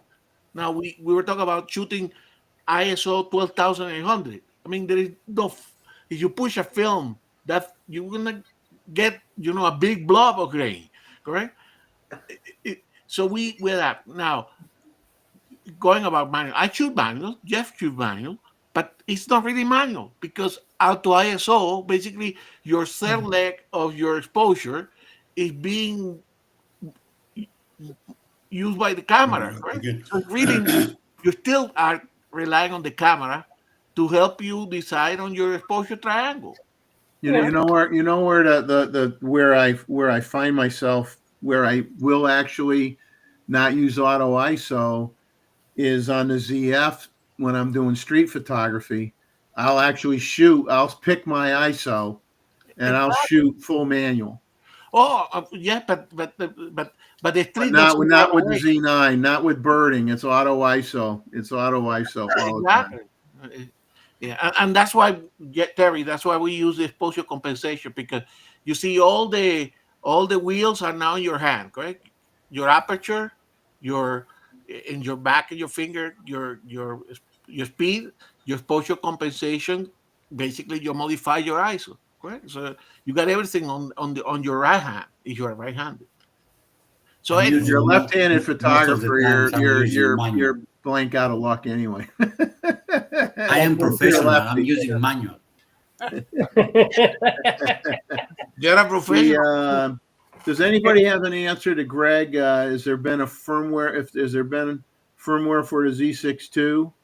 He says, or have I been under a rock? Did they come out? Didn't they come out with some kind of junky Small firmware update for the Yeah, some bugs. Z62? A couple of weeks ago. So, yes. Yeah, but it I know. wasn't for anything of significance at all, as far as I remember. Bug fix. Just some bugs. That's it. Exactly. Yeah. Which is good. Correct. There are bugs that need to be corrected. They find the bugs. Yeah. Yeah. By the way, David, the other thing they did, and actually didn't know that was they did for the C8, but it is in the C9, is that the auto capture, which navigating into auto capture is a pain in the ass. I'm sorry about that, but you had to. Hey man, do that again. Bleep. you had to navigate so many items, but the auto capture now you can put it on your iMenu, correct? In the C8, it was always in the C9, so you can go to auto capture quickly by going to the iMenu rather than having to navigate to whatever I've had that in my menu for both for a long time. Exactly. But I figure that the real reason why professionals use manual when they teach their courses is so they don't have to learn another camera system. Because if everybody uses manual, I don't care what brand of camera you use, and I don't have to learn it because these are the settings you should be using. No. And it's because these guys that are teaching, they don't want to limit themselves to one brand or whatever, or learn more than one brand. But anyway, yeah, and you have total control, but why have a Z9? You don't need a Z9. You can get by with a Z5. I used to use aperture priority all the time when I did landscapes. Exactly. Yeah. All the time. Because Well, I still do. Yeah. because depth of field was the most important thing. Depth of field was the most important thing, so I used aperture priority. By the way, I still have one of the front buttons dedicated to check the depth of field. I like that, correct? Yeah. We have it. Yeah, but in the manual, you are on shutter speed or aperture priority anytime because you control them Exactly. anytime. And if you look your histogram, you don't need anything else. Manual and histogram, and end of the story. Exactly. That's why I very rarely I will use aperture priority. Yes, exactly. Most of the time I'm using manual because of that. And I have that from 630, from the Canon E630, the film one, 100 years old. And because they had these wheels, and I learned all that, and I used to it, and I loved it. Exactly. Well, I can't see really a big pressure on me to use any other style. because I have the control in my two fingers all the time. Exactly. It's I like have if I want a satisfy priority, I'm not touching the one wheel. If I want the aperture, I'm not touching the other wheel, and I'm using only the first wheel. That's why I see, and I'm looking at the histogram and saying, okay, now I want this or I want that. I want it darker, I want it lighter, blah blah blah blah. exactly, and of course, It's how each of us used it. It is how it for each of us is how it is more comfortable. That's it. exactly, and of course, in the DSLR we didn't have the histogram. I mean, you had to hold the histogram. Yeah, exactly. Oh, you didn't know till after Hours. you had to take the shot and wait for it to show up on the back and go, yuck, do it again. Yeah, 4 days later. And then for this one you have to wait like 3 weeks until you get it back. Yeah. So anyway, but I think it's David. I think it's silliness. It's like the back focus. Correct. I used to have back focus on my camera. Correct. By focus, button to separate the shutter from the. That was important at that time with the D300, the D500. Okay, because the autofocus didn't work that well. Correct. So but now the combining your shutter and your focus is a lot easier, correct? So we went back to as it was before. Well, I went back to where it was before. I didn't. I took back focus. I like control. Back focus. Yeah, but in some cases you have to remember to press two things at the same time, correct? Now it's mechanical. After all these years, I'm from 6:30. I'm still using this my back phone. So I dedicated that one in my case, Terry, because to switch to 3D tracking, correct? Because you see what I'm saying. What I'm trying to say here, guys, is that with what thing of technology is that you take advantage of the technology by adapting yourself, correct? That's why the cameras have so many things nowadays, Exactly. because we wanted to cover all the users.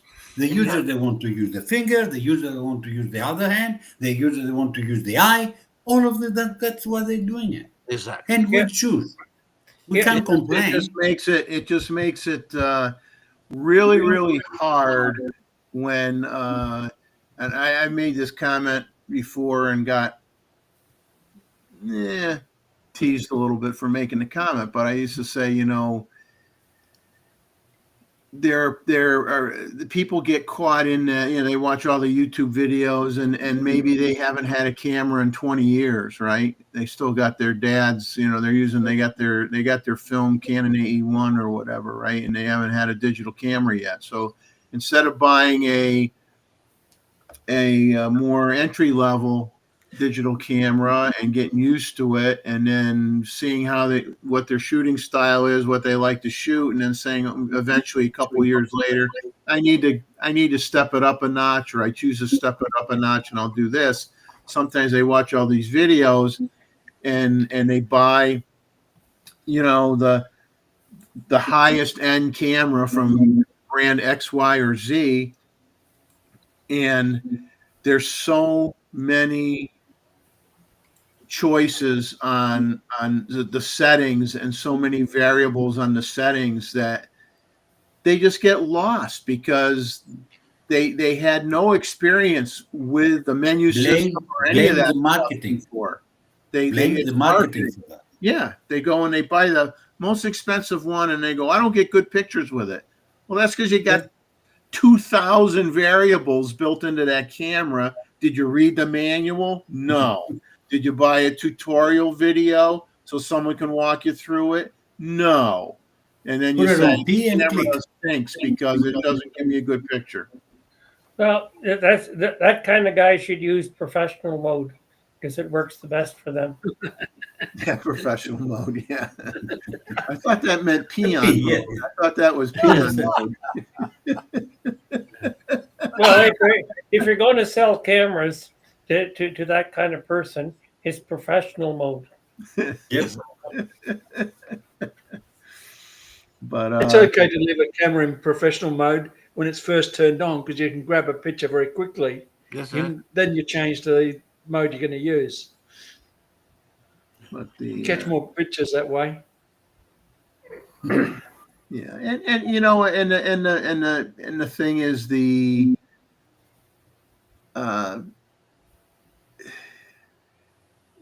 people get wrapped up in the megapixel count and all that stuff, but then you know I don't know what the exact number would be, but I would say probably 80% of the people. I think that would be a safe my safe assumption to say 80% of those people take pictures and they just share them on Facebook or Instagram, and they don't make any prints. You know, Yeah. so you know you're just submitting a small file size. So what difference does it make? You know, if you're just sharing it on social media, you don't need a 45 megapixel camera or a 61 megapixel camera if you're not making prints and you're just putting it on Instagram, right? Yeah, Why spend all that money? Yeah, like 5 megapixels is lots. Marketing. Yeah. Take this is better. He make you better photographer. Yeah, no. Well, if you can't read a manual, you're not even going to have a chance in hell. Period. Manual. Who needs manual? I know. It's when all else fails, read the manual, but ask all your friends first. Yeah. You know. No, and Terry, God forbid that you press the wrong button and then you never read the manual. You don't know how to go back to That's P mode. You don't know how to go back to P mode. Anyway, I'm going to call it tonight, you guys. Yes. And it's been great here. And it's, I guess it's 1 or 2 in the afternoon for Terry and Roy. So, you know, so Yeah, go rope a couple of those cows behind you, David. I like the way that one's looking at you. Yeah. David, I was thinking that you need to take the little cockatoo parrot from Roy and put it on the background, and then you look like a pirate with a parrot in the shoulder. Well, yeah, All the birds here are parrots. You could probably do something like that. Anyway. Yes. Anyway, David, you have a good night, and thank you for sending me the extra images and everything. That was great, and we had plenty to share tonight. So that was. I like your background with wildlife, David. Oh yeah, it's fairly wild. You know, you can't get near them. Yeah, it got to be different. You know, you shoot some birds, but the season for me to shoot birds is almost over. You know, and, but I do have an osprey nest that I'm gonna go there in maybe 3 or 4 weeks because they haven't hatched yet. And when I go there, then I play with auto capture, and that's the only place I've been able to make it work. After 3 years of trying, I finally got it working. Sort of. You learn, you see? Oh yeah, it's the whole thing is a learning process. You got to experiment all the time and find out what works. And sometimes you find that it works today, and tomorrow you go out and it doesn't. Yeah, and that's life, and that's photography. You know. Bye-bye, Scuberaji. Yeah. Yeah, have a good one, Paul. Take care. Thanks for all the images. It's morning. He's just going back to bed. Yeah, he was up at 4 o'clock in the morning watching this show. So he's it's sunrise now. That's a dedicated contributor here to the show at 4 in the morning. Oh yeah, and he and I have been conversating about birds and nesting and all the rest of that stuff. So. At 4 a.m., I had my 4 a.m. story. I woke up I wanted to get up at 5 a.m. the other day. I woke up at 4 a.m. I couldn't go back to sleep. So at 5 a.m., I have a bowl of cereal. I get my camera gear. I meet my friend Bob down the chute for, 6 in the morning when they open up. And we get down there, and 99% of the time, being near the ocean, you have a breeze. Well, this particular day, it had to have been like 95% humidity, no wind at all. Yeah. And the bugs were all over us, biting us like crazy. We stayed there about an hour. We were soaking wet. We were grumpy. We weren't having a good time. There weren't a lot of birds around. We were getting bit up like crazy. And I said, I don't know about you, but I'm not having any fun today. Let's get the heck out of here. And we went and had breakfast. We called it. We were both up at 4 a.m. I don't think I had 10 pictures on my camera, and I'm probably going to delete 9 out of 10. And I go, boy, that was a wasted day. That was horrible. And then the sad thing is, as hot as it was, I had to cut the lawn. When I got home, like 2 hours later, after I got home, 2 hours later, it got windy out.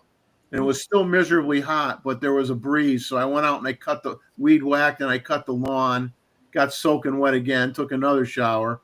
But oh man, I'll tell you, I don't like this weather. Anyway, see you in 2 weeks. Take it easy. Bye, David. Take care of those heifers.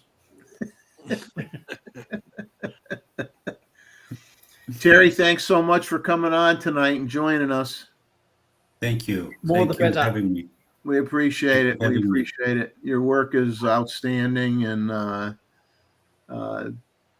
They're joy. much better outside A there. joy to look at your work. Joy to work at your. Thank you. Appreciate it. And we're about near the end of the show. You guys have anything else you want to talk about? Anything you've been up to or doing, or No, again, let's talk a little bit of reminder. So 2 weeks from now, on Saturday, July 19th, we have our general meeting, right? So not only for that meeting, but in general, if you have any suggestions or stuff that you want to talk about and put a small presentation, doesn't have to be a big production. Correct? It could be about a technique, it could be about a recent trick, it could be about a specific project. Let us know and we will schedule eventually. Okay. So, but so 2 weeks from now, July 19th, I'm going to be, Jeff is not going to be in that show. He will be probably traveling, but I will do my best here to try to get everybody connected. And by the way, Jeff, I just figured out how to see other people beyond the 4. I didn't know that there is a little number there that you can press and then see everybody. Right? Okay. So again, we're learning more and more about this. So and then shortly after that, we will have another image review. So get some photos. So here's the information for the image review. Exactly. You see, we work so coordinated here. Look at that. We're like joined at the hip. We're twins. We're joined at the balls. We got a mark on our head. We just stick to each other. But yeah, next photo review, it'll be on August 2nd. And same deal as always, send in the images as soon as you can. Get them in by the Friday before the show, by noontime, Eastern time. And we'll be good. But, if you can get them to me, by the middle of the week, the last week, by the middle of the week, that gives me where I'm not doing everything all at once. It helps me out. And I already get enough comments about how much time I spend on the computer. It's not healthy. It's too many hours behind the computer. And that's partly my fault. I just downloaded 1,800 pictures the other day, narrowed it down. First cut, got it down to 700. Haven't looked at the 700 again since. But I really don't like the post-processing part of it anymore. It gets old. I like the processing. I don't like the culling. The find the good one. That's killing me. And what's stupid too on my part, and I'll call myself stupid. What I do is if I get a bird, say I get a bird walking through the water. So you get a shot, it's just standing in the water. then you get the rear leg up in the air, or the front end leg up in the air, or that type of thing, or it opens its mouth, and so you get all these combinations. So you end up with a bunch of images that theoretically are good. Yeah. And you say to yourself, which one you choose? Which one do I pick? Because which I don't do very often, but if I were to sell one of these pictures, somebody might say, well, I like the one with the leg up. And the other one might say, well, I like the one with the other leg up. And somebody will say, oh, I like the one with the mouth open. And so you sit there and you convince yourself that you got to save all those combinations because somebody might want one versus the other. And if you ask me now, I don't know how many terabytes I have on my computer. Oh my goodness! You kill yourself. You're like, yes. I've had worse than that. You try group photos. You take a picture of say 20 people, and one of them's got their eyes closed. Yep. Group photos are fun. But fun for who? No, I'll tell you, I did a few weddings, and it's like you couldn't pay me enough to ever do it. I mean, I did it as a gift. I knew the people; they were good friends or whatever, or my best friend's children or something like that. And and I did it, but you couldn't pay me enough to do a wedding anymore. I did one for a friend, and that's it. Yeah, never again. It's just not my bag. It's just not my bag. I mean, I could see myself theoretically enjoying doing portrait shoots like outside, or like if or tell somebody, what do you like to do? Do you like to rollerblade? Do you like to go on a surfboard? What do you like to do that you want to capture yourself in an image? And then go to that location, have them do what they like to do, and get the pictures. And I'd probably enjoy that. But a wedding is a wedding is like you get people. Oh, Uncle Joe is drunk over there on the floor. Get a picture of him. It's like, no, the bride and groom don't need a picture of the drunk guy laying on the floor. I mean, but you run into all those problems, and it's like, nah, not worth it. It was a job, correct? Not worth it. No. It was a job. It was a job, yeah. It's too much of a job, but anyway, I guess we're gonna call it a good night then. Have a good night for everybody in the chat, and we appreciate everybody showing up. And we did get over 20 at some point, I think. And let's see, we got Jim going to the High Sierras end of July, providing it's not on fire. Trout fishing. Yeah, Jim loves to go fishing. He's got a beautiful boat. If you guys ever saw pictures of his boat, the red boat that he has, oh my God, what a beautiful boat that he has to go fishing in. And but anyway, good night, everybody. You have a good night, and we thank you for joining us. And remember, 2 weeks. 2 weeks from now, Gustavo's running the show. Send him something that you want to share. We'll make his life miserable. Exactly. I don't want Gustavo the next time he sees me saying, taking a hat off and throwing it on the floor and saying, crying with this crap. From now on, you die alone. You can't ever go and do any vacation again, Neville. It ain't ever going to happen. You pay somebody else.